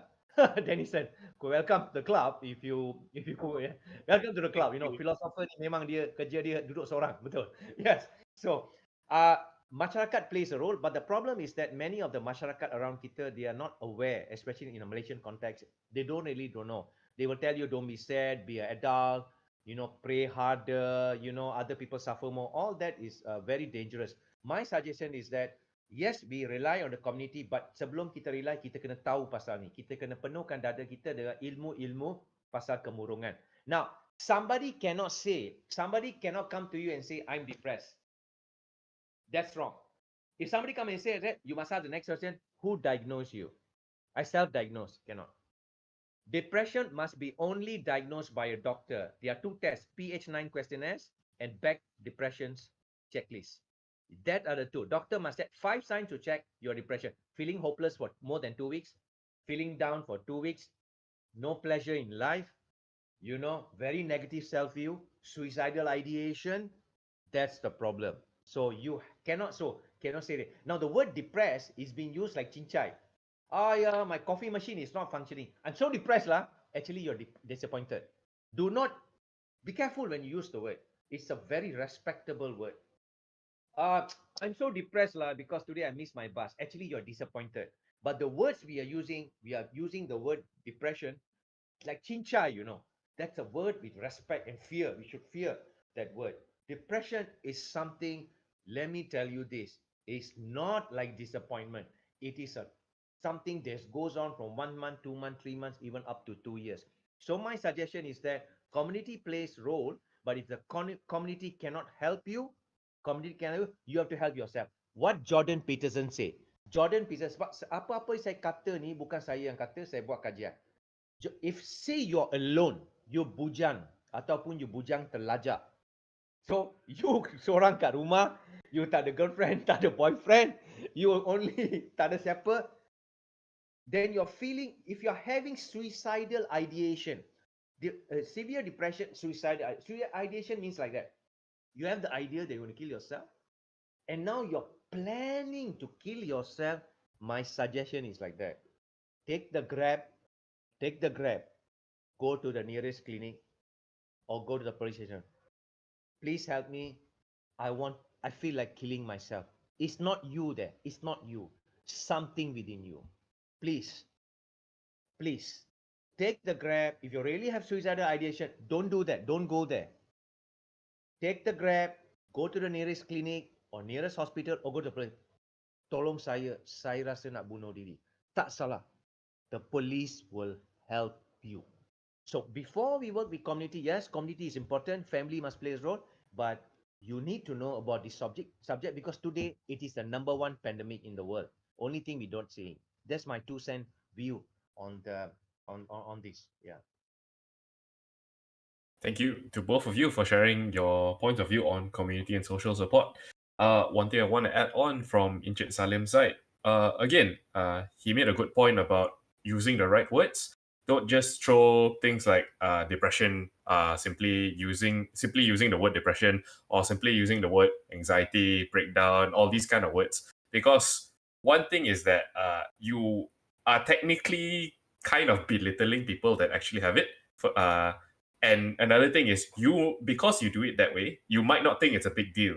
Once again, it's 1 in 3 people have these mental illnesses one way or another. If you yourself don't ever get it in your life, well, you're quite lucky. But because you belittle it by using these words, like simply using it in a casual setting, you don't know the severity. And then in a way, you won't actually help these people because you think, Allah, it's nothing. Because you've already convinced yourself it's nothing. So it's very important that you know the definitions of all these words: anxiety attacks, depression. Because when you know the proper definition and you use them in the right context, you won't belittle it, and you will know that when someone tells you they are actually depressed, you will actually take it seriously and try to help them. Yeah, I just wanted to add my 2 cents there. We will now be entering a very quick 5-minute break because we've been going on for about almost 2 hours already. So a quick 5-minute break and we'll get back together. So feel free to get a drink, use the bathroom, come back. We will resume at around 10 p.m. So see you guys in a bit.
Okay, it's about 10 p.m. already.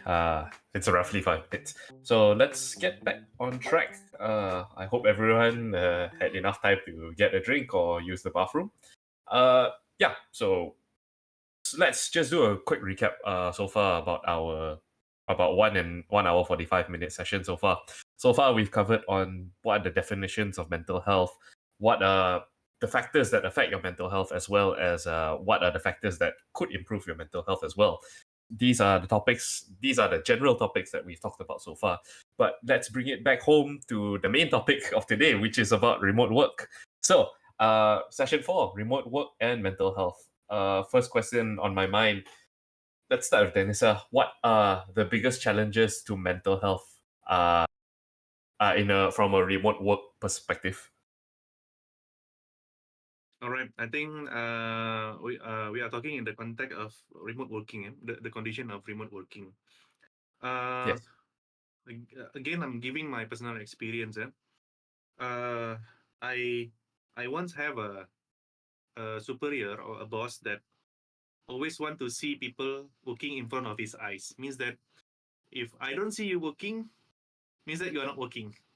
So this is a very it's a very situational, it's a specific condition for him. Again, I'm not saying this right or wrong. Some people are just like that. So I'm not looking into this as a good or bad or right or wrong. But how do we position ourselves on that? So remote working now, there's a good and bad. In terms of good, means that you're not visible. You have more flexibility. But in terms of the bad thing is actually you are timeless. What I'm trying to say is actually usually you work from 9 to 6 or 9 to 5. But with remote working, you are working from 9 to 9 or 9 to 12. No boundaries. So it really depends on the companies and on the individuals. So this affect a lot of your personal life. Yeah. When it comes to me, I work 12 hours. Because of that condition, because of that situation, I become more stressed. It's more teruk for me because usually after 6, okay lah, boleh lah, extend a bit until 7, stay at the office, and then after Maghrib, then I go pulang, or waiting until the jam habis, then I go pulang until the traffic jam. But for remote working, 9 sub, I got the call. Hey, you buat apa? Nak buat apa hari ni? Okay, and then another 1 hour call again. Hey, you dah buat ni ke? So every hour. So I realized that I don't have time to do other things. So this one repeat for a few months. 9 to 9 working instead of 9 to 6. So I work like 12 hours. So it is like very taxing on my body and my mind. So this is the dangerous part of remote working, where you are become timeless. You tak ada boundary time. So this is the most dangerous part. But the most beautiful part of remote working, so we talk about like beauty and the bad the most beautiful part is actually if your company or your boss can recognize how to say he's result oriented. I don't care where you are. I don't care what you are doing, whether you are a ninja or like 1 minute kind of magic wonders kind of guy. As long as the result is delivered, you achieve your goal, you are productive, you do whatever you want. So I also face that kind of people as well. So this is the good thing about remote working. So again, it's not right or wrong. When you face the bad one, the bad situation that I'm facing is actually communication is very important. But when you face the more flexible approach, I think don't take it as a granted. Don't take it for granted. Yeah, don't abuse it. It's not your comfort zone. Work is work. So don't lose the trust of the people that is trusting you, the flexibility. So you have your responsibility. So I think that's my view on remote working on mental health. Thank you, Nizar. Yeah, I would like to pose this question to Encik Salim as well. What do you think are the biggest challenges to mental health for remote workers? Okay, I want to talk about the ugly part of it. Yeah, I think what is what they call Dennison mentioned is the boundaries have been blurred. Working 12 hours because boundaries have been blurred. Because they're working from home. They do not know. They don't see you now. They assume you are free. Sometimes, they assume you're free, so call you 9 o'clock, 10 o'clock. And they don't respect the private time because work and life as now there is no more work-life balance actually. And they have balance when you work like Denison. Correct or Denison? 12 jam. Okay, some of the research I've shown isolation. You feel isolated. Why? Is some people, they feel isolated, alone. They have no one to talk, no one to share. It's one of the loneliness can lead into depression. Loneliness. A second thing is that endless work days. Endless work days. Just like what Dennison mentioned. You're supposed to work 8 hours, and suddenly you go extra 4 hours. It becomes endless work days, work days, work days, something like that. And you're feeling disconnected, yeah, with fellow employees. You also feel, because we are social creatures. We we we are we we we, we have to be, as species, to be with group of people. We thrive with groups. We are tribal in our thinking. The way society, big empires, they work together as a society. So this can also lead into depression, feeling disconnected. What's happening. And also, today research have shown after COVID-19 he has become worse. Even during COVID-19, the height of the pandemic, it has become much more worse because of the lockdowns. And of course, you also have a sense of loss of control. As a human being, you must have certain things you can control. Loss of control means uncertainty. That's very dangerous. When you cannot control, everything you cannot control, the sense of loss. I don't know when, I don't have any choice. This can lead to mental health issues. So these are some of the downside of a remote employee. This is based on my research.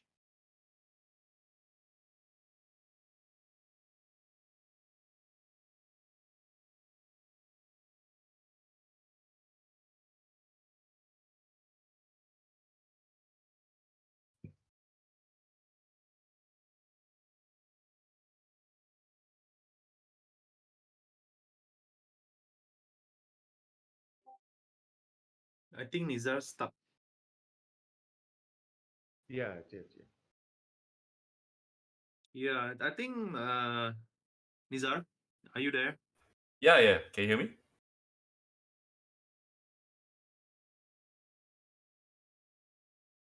Hello, Nizar.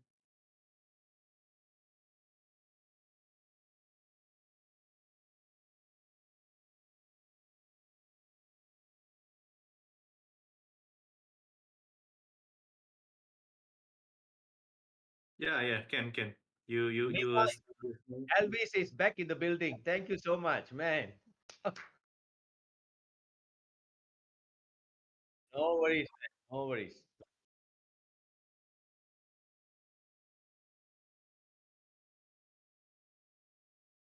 I think what Denisa said is quite true, where if you are doing remote work, you kind of need a boss that is result oriented and not a micromanager. Because if you have a results oriented boss, then you just have to deal with things like what Saleh brought up, which is like isolation. And what I've noticed, some companies that are pure remote, they are aware of these issues. Where so how they counteract it is there is like compulsory team time, like everyone must be online at this time speaking, not because they want to micromanage you, but just so you can talk. So there's like a lunch hour and all that. But there are cases where if you are doing remote work and your boss micromanages you, you're going to have like double the issues, because not only must you deal with isolation issues or the effects of remote work on your mental health, but you're also dealing with a boss with micromanagement issues. So you have like double the stress. So you have more issues to deal with. That's it. Let's move on to the next question before I start fixing my setup on the desktop. Next question. Tips and strategies for maintaining good mental health while working remotely. Denisa, let's start with you.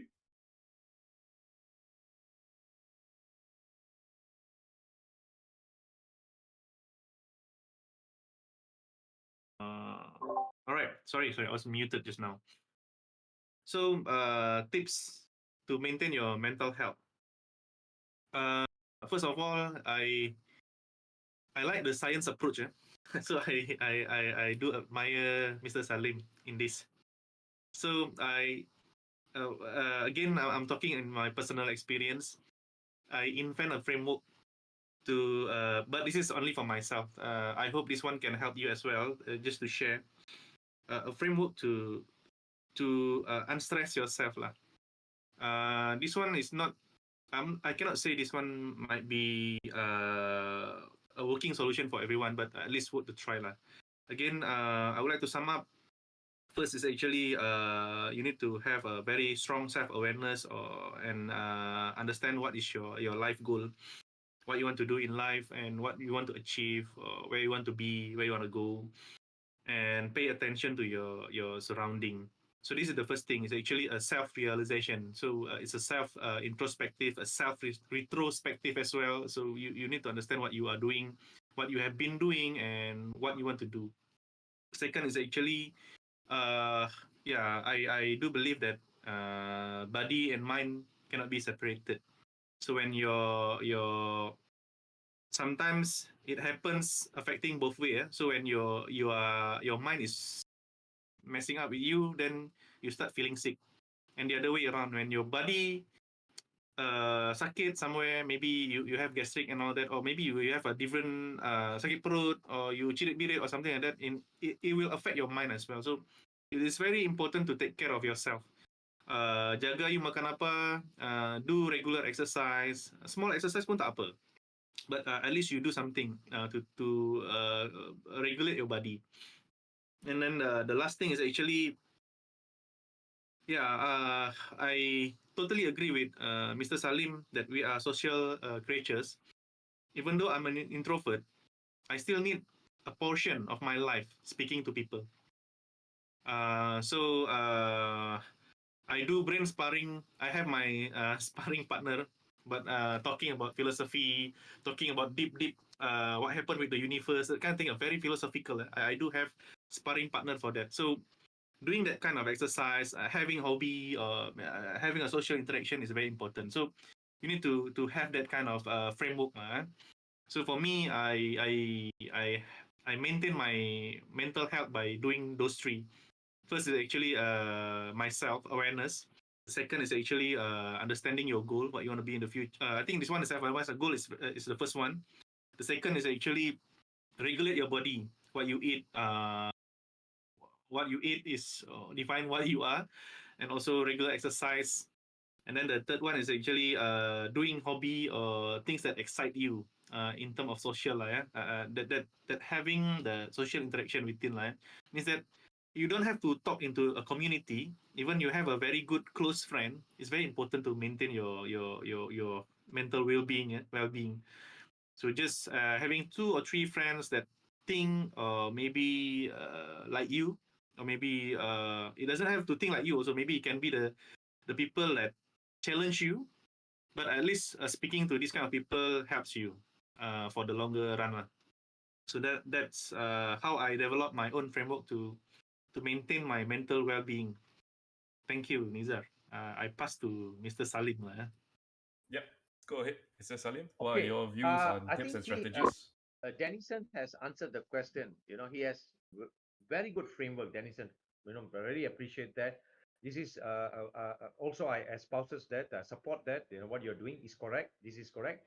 But again, what my suggestion is that just like Dennison mentioned, kita kena ada cari kawan kat luar, outside. You know, our network. We sometimes our office mates, they are office mates. You know, but we have to find friends outside.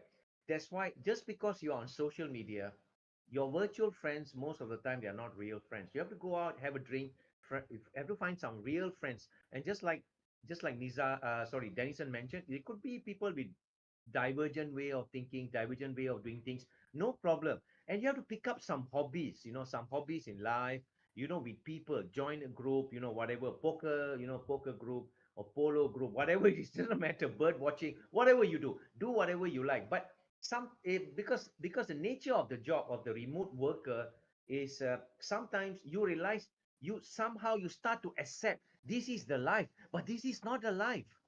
This is not life. Life is outside, face to face, having coffee with friends, sitting down, touching the grass, looking at the sky. Really, that's very, very important. You need to also have courageous conversation with your bosses and everything and say, okay, these are lines that some people should not cross. I'm off now. I need my time. I'm at home. So just because I'm at home doesn't mean the laptop is always on. I've seen remote workers, employees, they are off worker, but the laptop is on. So how can you have a free mind? Shut the laptop down, put it away from your eyes.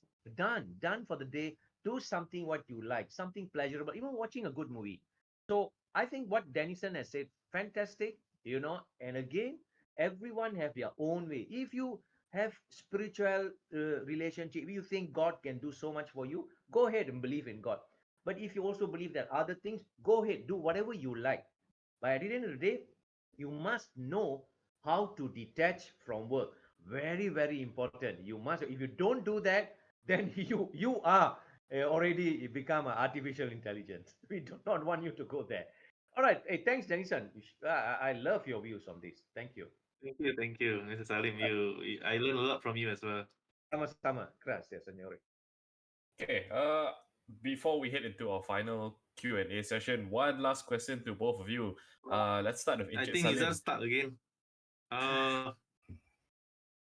I would like to take the initiative while Nizar is away. Why don't we answer the question lah? Yeah, sure. Hello, Nizar. Sorry, fixed You're it back. of my desktop. Anyway, before we head into our second Q&A session, one question to both of you. Nizar, Can you hear are me? you there? Can you hear me?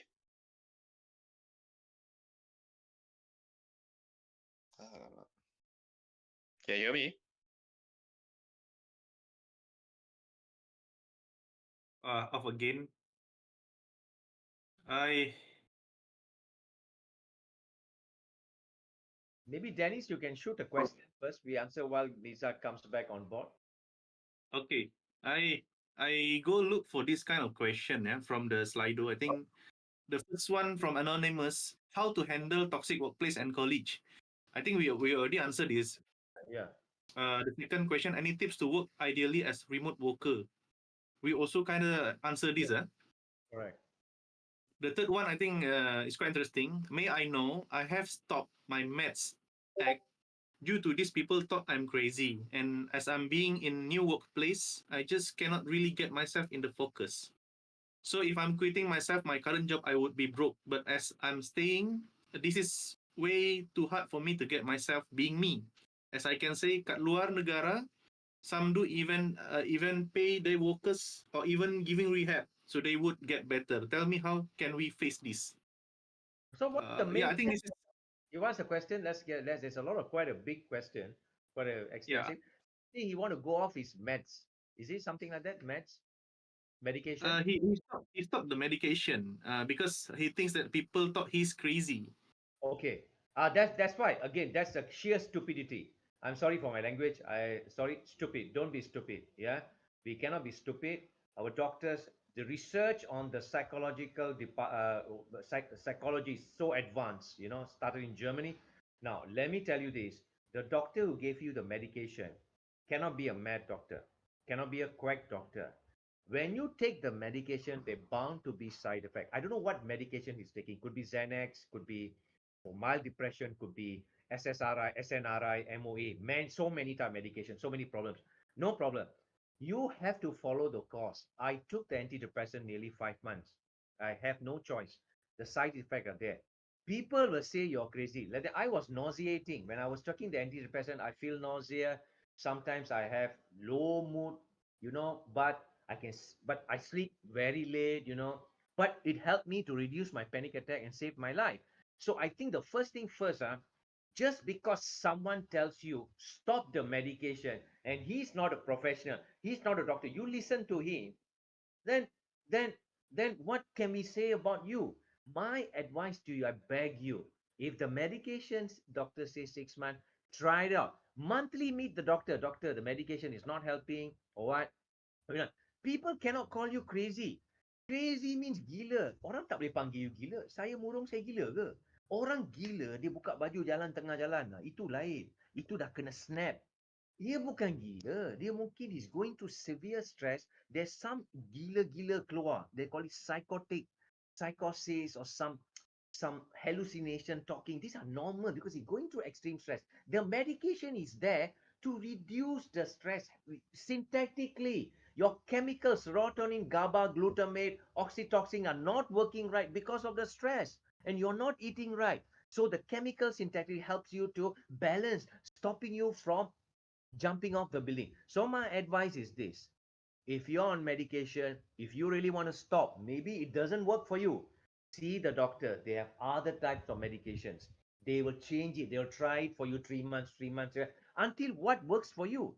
Because if you don't want to take the medication, what is left for you? Are you sure you're cured? So my advice is, do not underestimate the power of science. Please refer to the doctor and stop listening to people. Today, I'm proudly say I took Prozac for 6 months. Prozac saved my life. Immediately within 15 days, the panic attack stopped. The suffering ended in 15 days. 15 days, I was sleeping well after 2 years. And I'm able to think. Because you're under depression, your cognition is dead. With the medication synthetic, your cognition comes, your ability to think comes in. So you're rational. Your ability to rational, plan ahead, think ahead, and build back your life. That's very important. My suggestion, listen to the doctor, change medication you have to, but do not listen to any Ali Mutu or Ahok. Please, you can go to a restaurant and have some coffee, but don't listen to any Ali Mutu Ahok. I hope my message is clear enough. Your life depends on it. Thank you so much. Okay, can you guys hear me? Yes, yes. Sorry, Nizar. Just now I was taking the initiative to answer No the worries, no worries. question. No worries. So no this worries. question, I think, is very interesting because I think it's about the stigma also. Our people, same, Indonesia, Malaysia, almost the same. We think a lot about how people think of us. So it ends up killing us, So then True. that's my point actually. So that's a stigma. Definitely. But yeah, Yeah. before my malfunction, just one last question to both of you. Before we go into a proper Q&A. Just want to get your thoughts, Encik Salim. How can employers support the mental health of their remote employees? Okay, when you talk about employer, kita cerita pasal immediate boss, manager. Managers, what is manager? Managing people, men. They must have some basic psychology. Remember, people are psychological. Work is logical. People, you don't treat people logically. You treat them psychologically because they have emotions, they have pain, they have fear, they have suffering. But you treat people logically. That's wrong. So first thing first, you as a manager, as a bosses, first thing you must understand psychology of a human being. People are not machine. They cannot be programmed just like that, like a computer. They have their up and downs, they have mood, they have family problems at home, they have society, the other issues they have. They could be having a sick family member. There's so many issues. Your bachelor has his own problem. Someone who's married could have another problem, kids problem. So as a boss must understand that you first thing first, your employees will be showing some signs of loneliness, signs of low productivity because of the feeling of loss of control can also impact productivity. They could be even taking a lot of absent leaves. These are some of the signs. So bosses must play a role, especially when employees are working hard. You cannot go and say, oh, he's working from home, what's the problem? No, you must understand, just like Dennis mentioned, there are certain lines have become so blurry that we just cross. Bosses sometimes, because of internet, there is no more privacy. I can just call you, all the time, especially those guys who are taking care of the servers. You know how much headache they have. They're 24 hours on call and everything. So we must show that they need their break, they need their time. Bosses must show empathy and come and visit them sometime, call one meeting, go out. You don't have to do a team building session outside somewhere in Admiral Cove. Go to a nearest restaurant, have drinks together, sit down and discuss what's your problem, what's the challenges, how can I help. So these are the some of the things the bosses get, because whether you're managing physically or remotely, you're still managing human beings. That's it, period. If you understand this, you must know your role as a manager. You are part psychologist. Thank you for sharing, Encik Salim. Again, Mr. Dennis, would like to know your thoughts on how employers can support the mental health of their remote employees. I'll be taking a radical view on this. So bear with me for a while. First of all, it's not employer responsibility to take care of your mental state. I mean, like for some companies, they are very mature. They are very culturally. I would like to say it's a very mature company that they can look into your mental state to increase the productivity. But the employer goal, the company goal, is actually to produce profit. Every company. So I will somehow answer the question from Black Howling also. He was asking how to deal with HR who doesn't get back to you. Come on, HR. HR also depressing, handling you. No, I'm joking, but HR also have its own mental problem. He handle a lot of things. So again, HR role is actually how to maximize the productivity of the human resources. So that's the thing that we are commonly face. We face this every day. Most of the company HR is not your psychiatrist. You're not your personal psychologist. So bear with that state for a while. If you have a good HR, then you are blessed. But this is a baseline for you. You need to think that employer is not responsible for your mental health, and HR also in a very baseline is not responsible also of your mental health. So it means that you have to be responsible of your mental health. You have to understand that first. Okay, answering the question is actually how employer help to maintain the mental health of the employee is actually every company should look into this beyond tangible benefit, because this is how a good company moving forward, because they are investing in there are term we call it in IT word, we call it developeronomics. So investment in developer.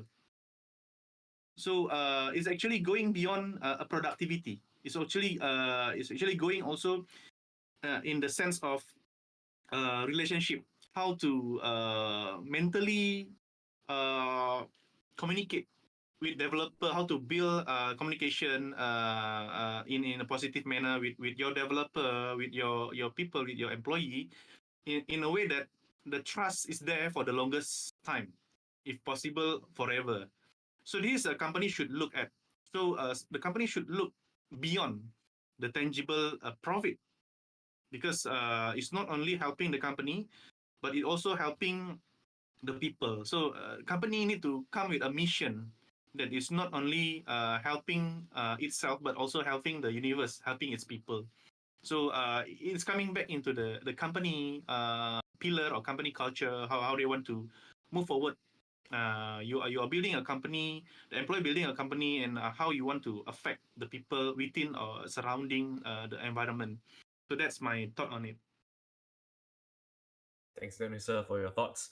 I think that actually goes into a little bit about what we were mentioning about community and support. Because if your company from the get go has this kind of supportive culture, doesn't have to be remote, could be on site as well. But if the company does invest into its employees, improving their mental well being, having a proper, in as much as it's weird to say it, proper mission vision, then I believe that we all can work towards something. We'll be willing to, how does it?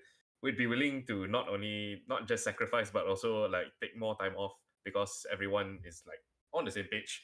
That we are in a marathon. We're not going to sprint. We're not going to sprint 42 km. Where we have to like just jog until we get there. Yeah, for me that's just a sports analogy, a very quick one. But yeah, thanks so much. We are done with these sessions, but again, we're currently in the Q&A session as well. Okay, going back to Slido, there was an interesting question in there. I think this is more appropriate for Encik Salim to answer. So anonymous asks, doctor said I have borderline personality disorder. Honestly, I'm scared if it will impact me as someone in computer science / developer. Can I hear your thoughts on this? The doctor said that, there are many Yeah. ways, that there are a lot of tests down there, borderline personality tests. So I think most important thing is that when the doctor diagnoses you and the prognosis says that you have a borderline personality, you may not, you may not, many reasons. What is important is you should be joyous, you should be happy that you have diagnosed your problem.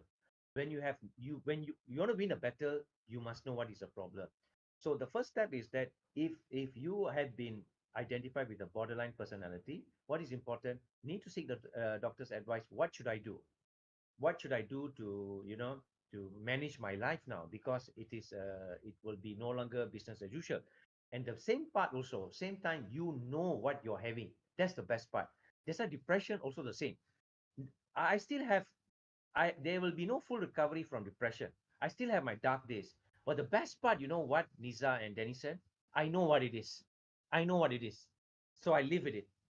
Yeah, I live with it. Yeah. So this is, if you have this, don't worry. It's not a sign that borderline personality, because it's not your fault. Could be many reasons, the way you have been brought up. There could be many reasons, could be environment. So seek his advice. What are the non-medical interventions that I can do so that I can manage my day-to-day relationship better? You know, what are the non-medical intervention? If the doctor say you can work with some non-medical, that will be good. But if he says some medication will be required, well, I mean, the doctor cannot be wrong. I mean, they have the medication, and most of the antidepressant and the treatment for mental illness, the medication are very safe with very minimum side effect. Do not listen to people. So don't worry about that. Don't have to tell anyone outside your family. Aku ada borderline personality. Nanti dia tak faham. Betul tak? Dia tak faham. Dia kata, nanti dia cerita kan. Jangan cerita kat orang.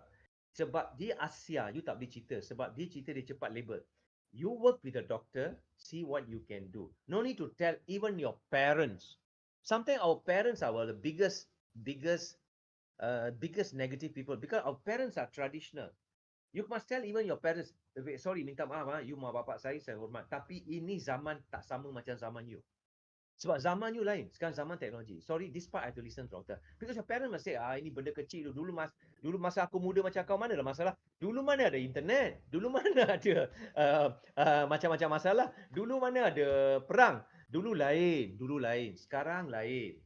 Lagu SM Salim. Dulu lain. Sekarang lain. Betul tak? Lagu SM Salim pun ada. So the message is I want to tell to you is that what the doctor say, work with him. What are the medical intervention required? Is it necessary? Or what are the non-medical intervention I could do manage borderline personality, which is not a bad thing. It's okay. Some people are living with bipolar, mania, and euphoria, mania, euphoria. They live like a pendulum. That's worse. But no worries about that. Don't worry about that. We are common. I got depression. I'm proud to say I'm having depression. I went through depression. Nothing to be shy about. Very good question. Be brave. And I'm glad that you know what you're having. That's important. Wise words, Encik Salim. One last question. We only have time for one last question. This is an earlier question, which I feel it's an interesting one to ask. So this is a question to Encik Salim again. But before you answer Encik Salim, I want to pitch. I want to say something about this question as well. So the question goes: what is your advice to the caretaker of mental patients? Kalau tak kena gaya, caretaker yang develop mental illness nanti. Just before you answer, Encik Salim, just an interesting fact to Hanim. Just so you know, for the counselors or therapists, they themselves have counselors and therapists. I know this because I'm friends with them, and they also tell me that they understand how do I say it? They have all these clients with mental issues. They're helping them through. Of course, they also are going to feel stress, feel burnout, so they can't see themselves. So they actually choose to visit their friends or other clinics to get help as well. But yeah, Encik Salim, this question's for you. Wow, it's a very true question, very tough question. Now, first thing first, I want to share with you what's the difference between a counselor, psychologist, and psychiatrist. A counselor is a person who has basic experience in handling issues, some basic trauma and all that. But they are not psychologists, counselor. They have the ability to ask questions, generate questions, and lead you to the next one. Psychologists, they have a qualification. They study psychology. They are able to detect what's your problem, but they are not able to give you prescription. Prescription where the psychiatrist will come in. The medication must come from a clinical psychiatrist. Now, it's very true because they also did research. People who have a lot of empathy also they suffer a lot. Some people are generally dia dia tak boleh detach dengan dia tengok cerita Korea, kalau kita tengok tak sedih pun dia boleh menangis berkilo-kilo air keluar. So air mata keluar. So these are some people like that. So the most important thing is that to understand is that many people are not able to detach that because they see suffering. Somehow it goes within that. It's okay for psychologists and therapists to seek help from others, and this is very common in United States because the caretaker is seeing all that. We are talking about these are the mental illness, but you have not gone to asylum, rumah orang gila, hospital bahagia di Kuala Lumpur, di Tanjung Rambutan atau Tampoi, all that, the asylum where all the mad people, all that. That time, that they see something different. That time you need a different type of people to manage that because that one is all out medication. Therapists, counselors, psychologists usually they do day-to-day talk, so they listen to the trauma. Sometimes they get sucked into it. It is considered occupational hazard, but you no choice. You have to live with it, and you have to deal with it. Don't get sucked into it. Yeah, it's tough, but you must know how to draw the line. Thank you so much for your thoughts, Encik Salim. So once again, I think that's it for all the Q&A session for today. I'm so sorry if we couldn't answer your question. I believe we've, in one way or another, answered the rest of the questions. We have one final section, which is the lucky draw section. Sue, are you ready? Because we'll need your screen for it. Well, Sue setting up. Again, everyone, once again, thank you so much for being here. Before we start the lucky draw session, once again, sorry if we couldn't get to your question. Some of these questions, honestly, I would say thank you for being so brave to step up and ask these questions. Honestly, this is a safe space. We'll keep it private. But there are some questions that we do recommend you see a professional because me and Danisa definitely cannot answer, and there's only so little time that Encik Salim can provide you today. But yeah, Sue, just a quick one. I'm looking now that our audience is about 12 people, and I do notice that the wheel has about 70 people. How are we going to do this?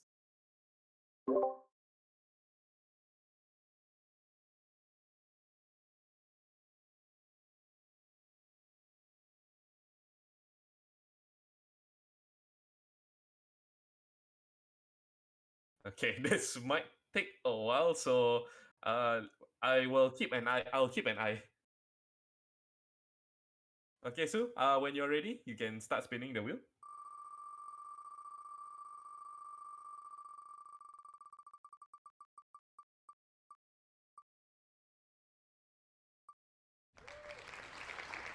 Nur Natasha Izati, are you in the audience? If you are, please type 1 in the chat. Sorry, but I have to give you like 5 seconds because we have a lot of names to go through. 1, 2, 3, 4, 5. Okay, Sue, sorry about that. Can you go to the next one? Just a reminder to everyone, should I say, just a notice to everyone. We are looking for 3 winners for this lucky draw, and these 3 lucky winners will be selected to participate in a 30-minute mentoring session with our mentor, Kenny Selvin. To our usual viewers, you might know him as the professional software developer who has been teaching classes on front-end development. Okay, going back to the wheel, the next name is Muhammad Ihsan bin Rosli. Muhammad Ihsan, if you are in the chat, please type 1 in the Discord chat because I'm not looking at YouTube at the moment. I don't see anything on YouTube as well. 3 seconds. 3, 2, 1. Okay, next. So sorry about that, everyone.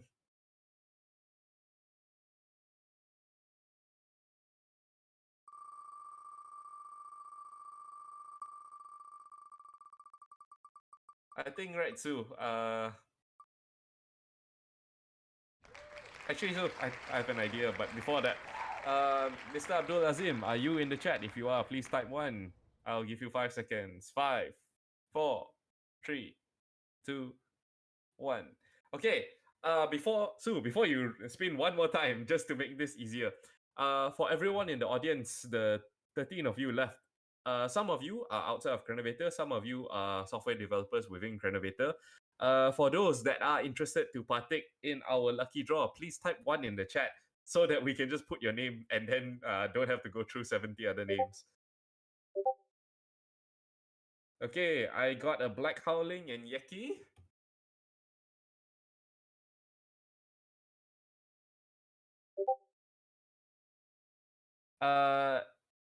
Yes, Hanim, if you are a software developer, because it's not that we don't want to give it to software developers, it might not be relevant to you. So we are offering again to the winners a 30-minute session with our mentor. Our mentor will be going over front-end development. So if that's what you're interested in, by all means, you can join this. Okay, you can remove Hanim's name, Sue. For the rest of you still listening, I only have Black Howling and Yeki. Anyone else interested to be part of the lucky draw? Again, just type 1 in the chat. I will give 1 minute. If there's no name, then we found our 2 winners.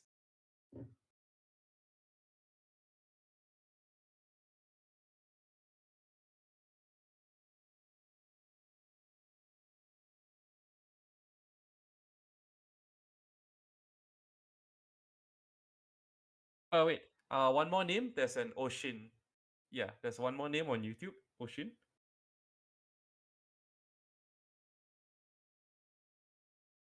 Yeah. Just to elaborate, Hanim, I don't think it's more basic. This one's more like career progression. So, thanks for joining us, Hanim. Sorry if it's not relevant, this particular thing. Oh, okay. Habibah also wants to join. So, okay, we actually have now we have at least four names. So, Sue, you have Black Howling, you have Yaki, you have Ocean from YouTube, and Habibah. Yes, Ocean, we see you. We see you, Ocean. Habibah. Hold on, I see someone typing in the chat.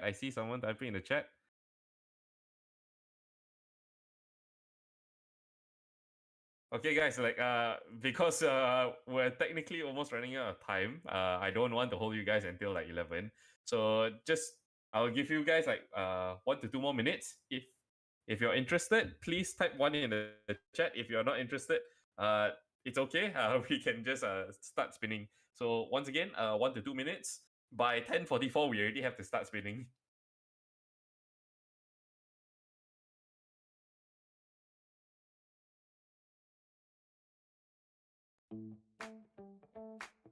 Okay, so Ocean, if you're hearing this on YouTube, your name is on the is on the is on the it's called the wheel. I think that's it. I'm calling it early because I don't see anyone else typing. Wait, never mind. Her name is typing, just in case. Azura is also typing.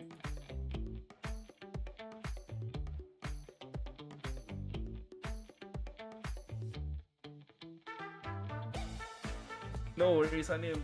No worries. We hope you enjoy the event though.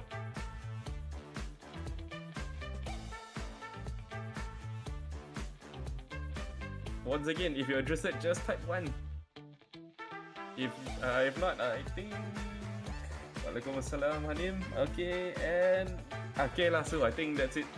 Azura, I'm not sure what you wanted to type. I saw you typing, but if you're interested, quickly type 1. If not, we'll just start spinning in 10, 9, 8, 7, 6, 5, 4, 3, 2, 1. Okay, Su, can start spinning already.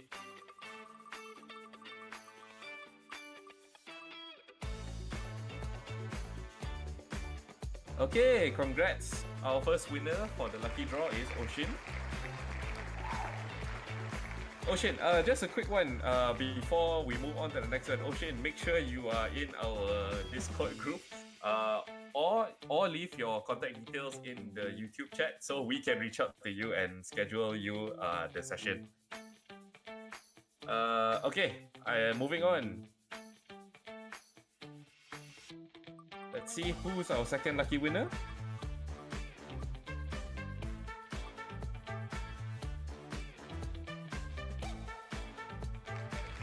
Okay, it's Habibah. Congrats again, Habibah. If you Habibah, I know you are new to this community, so if anything, just message Sue with your contact details. You don't have to put it in the chat for privacy purposes. Yeah, then we will reach out to you to schedule this session. Okay. So Black Howling and Yeki, 50-50. Let's hope.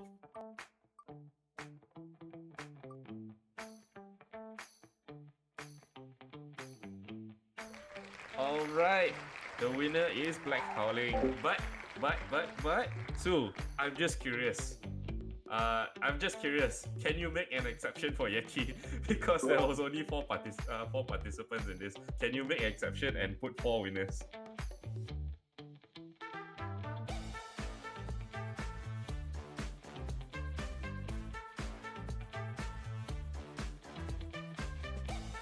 Okay. Understood. Yeah, because I feel bad that there's only so few people. So yeah, Black Howling, you're definitely on the list. Yeki, we'll reach out to you and we'll reach out to the mentor and see if he can do 4 sessions instead. Yeah, that we try to do our best for our community. But yeah, we only do this because you all have been here for the whole time and we want to give you guys a chance. But yeah, before we go, one last thing after the lucky draw. Hold on, I'm not sure if my comm is not laggy enough. We would like to know your feedback, guys. 1 second while I take the screenshot of the QR code. Okay, Sue, could you also share could you share the link in the chat? So for guys, we would love to have your feedback to improve our sessions for the future. We definitely know that we might not be using Discord in the future, but we would still like your opinion on how we can improve this in the future as well. So if you have the time, please scan the code or click the link that Sue has shared and share your feedback with us. We would love to know how we can improve. Okay, I'll just give you guys another 10 seconds to scan the code or click the link. You can fill in later. Very quick one. Sue, can you share your screen for the thank you page on Canva, on the slides?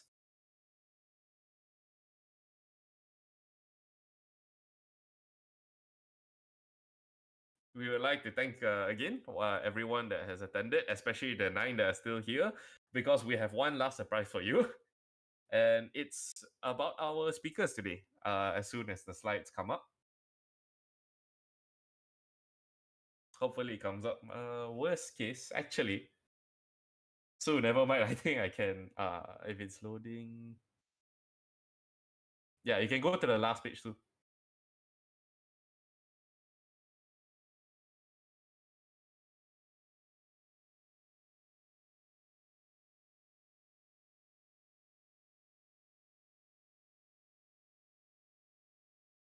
Alamak.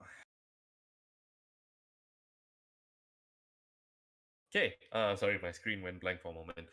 Okay, for one last thank you to everyone that's here. Once again, some information about our speakers today, starting off with Encik Salim. You can get his book now at his TikTok that I shared earlier, at Salim Satori, OW, I believe. It's on IG and TikTok. Sorry, I forgot to put this in the last slide earlier. He's also having a talk. Yeah, he's also having a talk on the 23rd and 24th of October. So in a few more days at DoubleTree, if you want to hear his full story on his experience with depression. Next, if you would like to invite Encik Salim to give a talk on stress management or understanding what causes mental suffering and pain, feel free to do so, because you can contact him at his email, salimsatori@gmail.com. By all means, I think if you are in a good position in your company, by all means reach out to him. He'll be more than glad to give a talk. Next, for our software developers, especially those that are in DevOps and cloud architecture, you can get in contact with Denisa here today. So chat and learn from Denisa, the solution architect at Huawei Cloud Malaysia. You can reach out to him at his LinkedIn profile with the link below. If you can't click the link today, it's fine. Just go to LinkedIn and look for Muhammad Denisa. He is more than happy to help discuss with you on your career pathway into cloud architecture and DevOps. Okay, I think that's it for our time today. We have went over 4 to 5 minutes so far. Unfortunately, my buffer time was not enough due to technical difficulties. No worries. Yes. Pleasure. Before you close, I would like to share a bit that we are building AI career profile. In that portion, there's a mental test.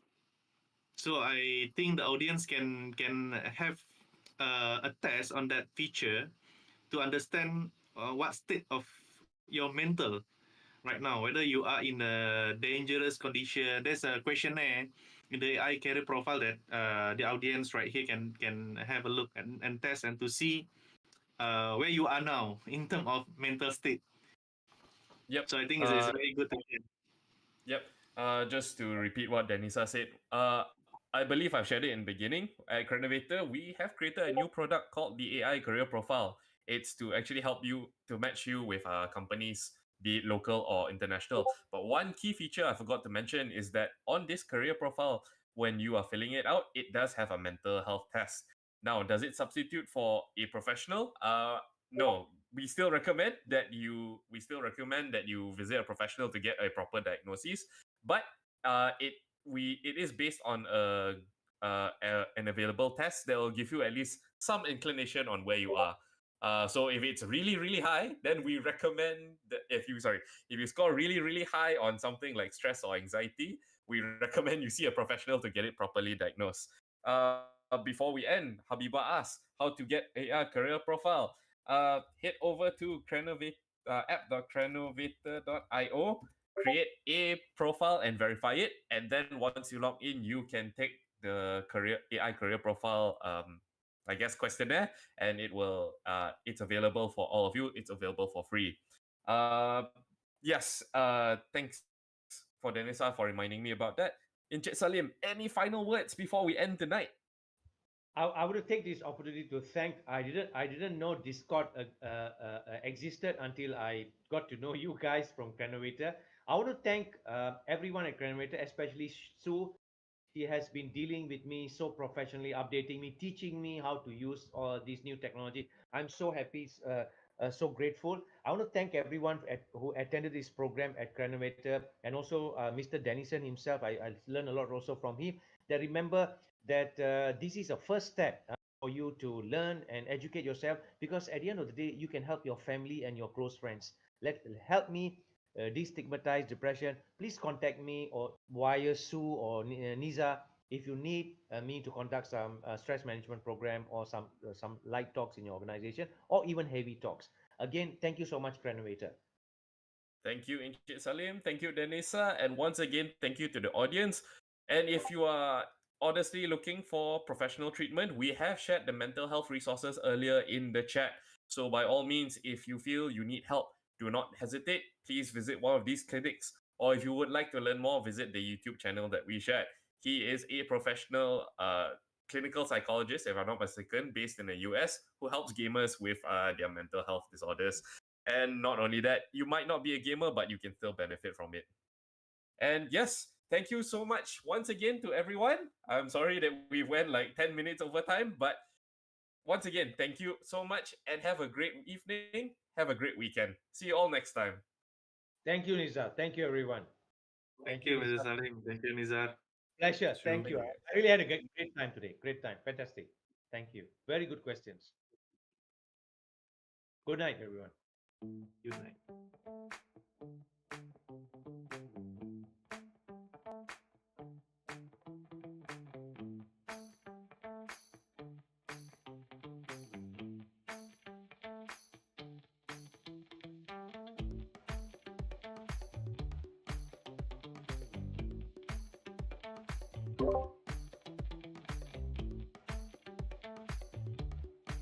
Thank you. Thank you.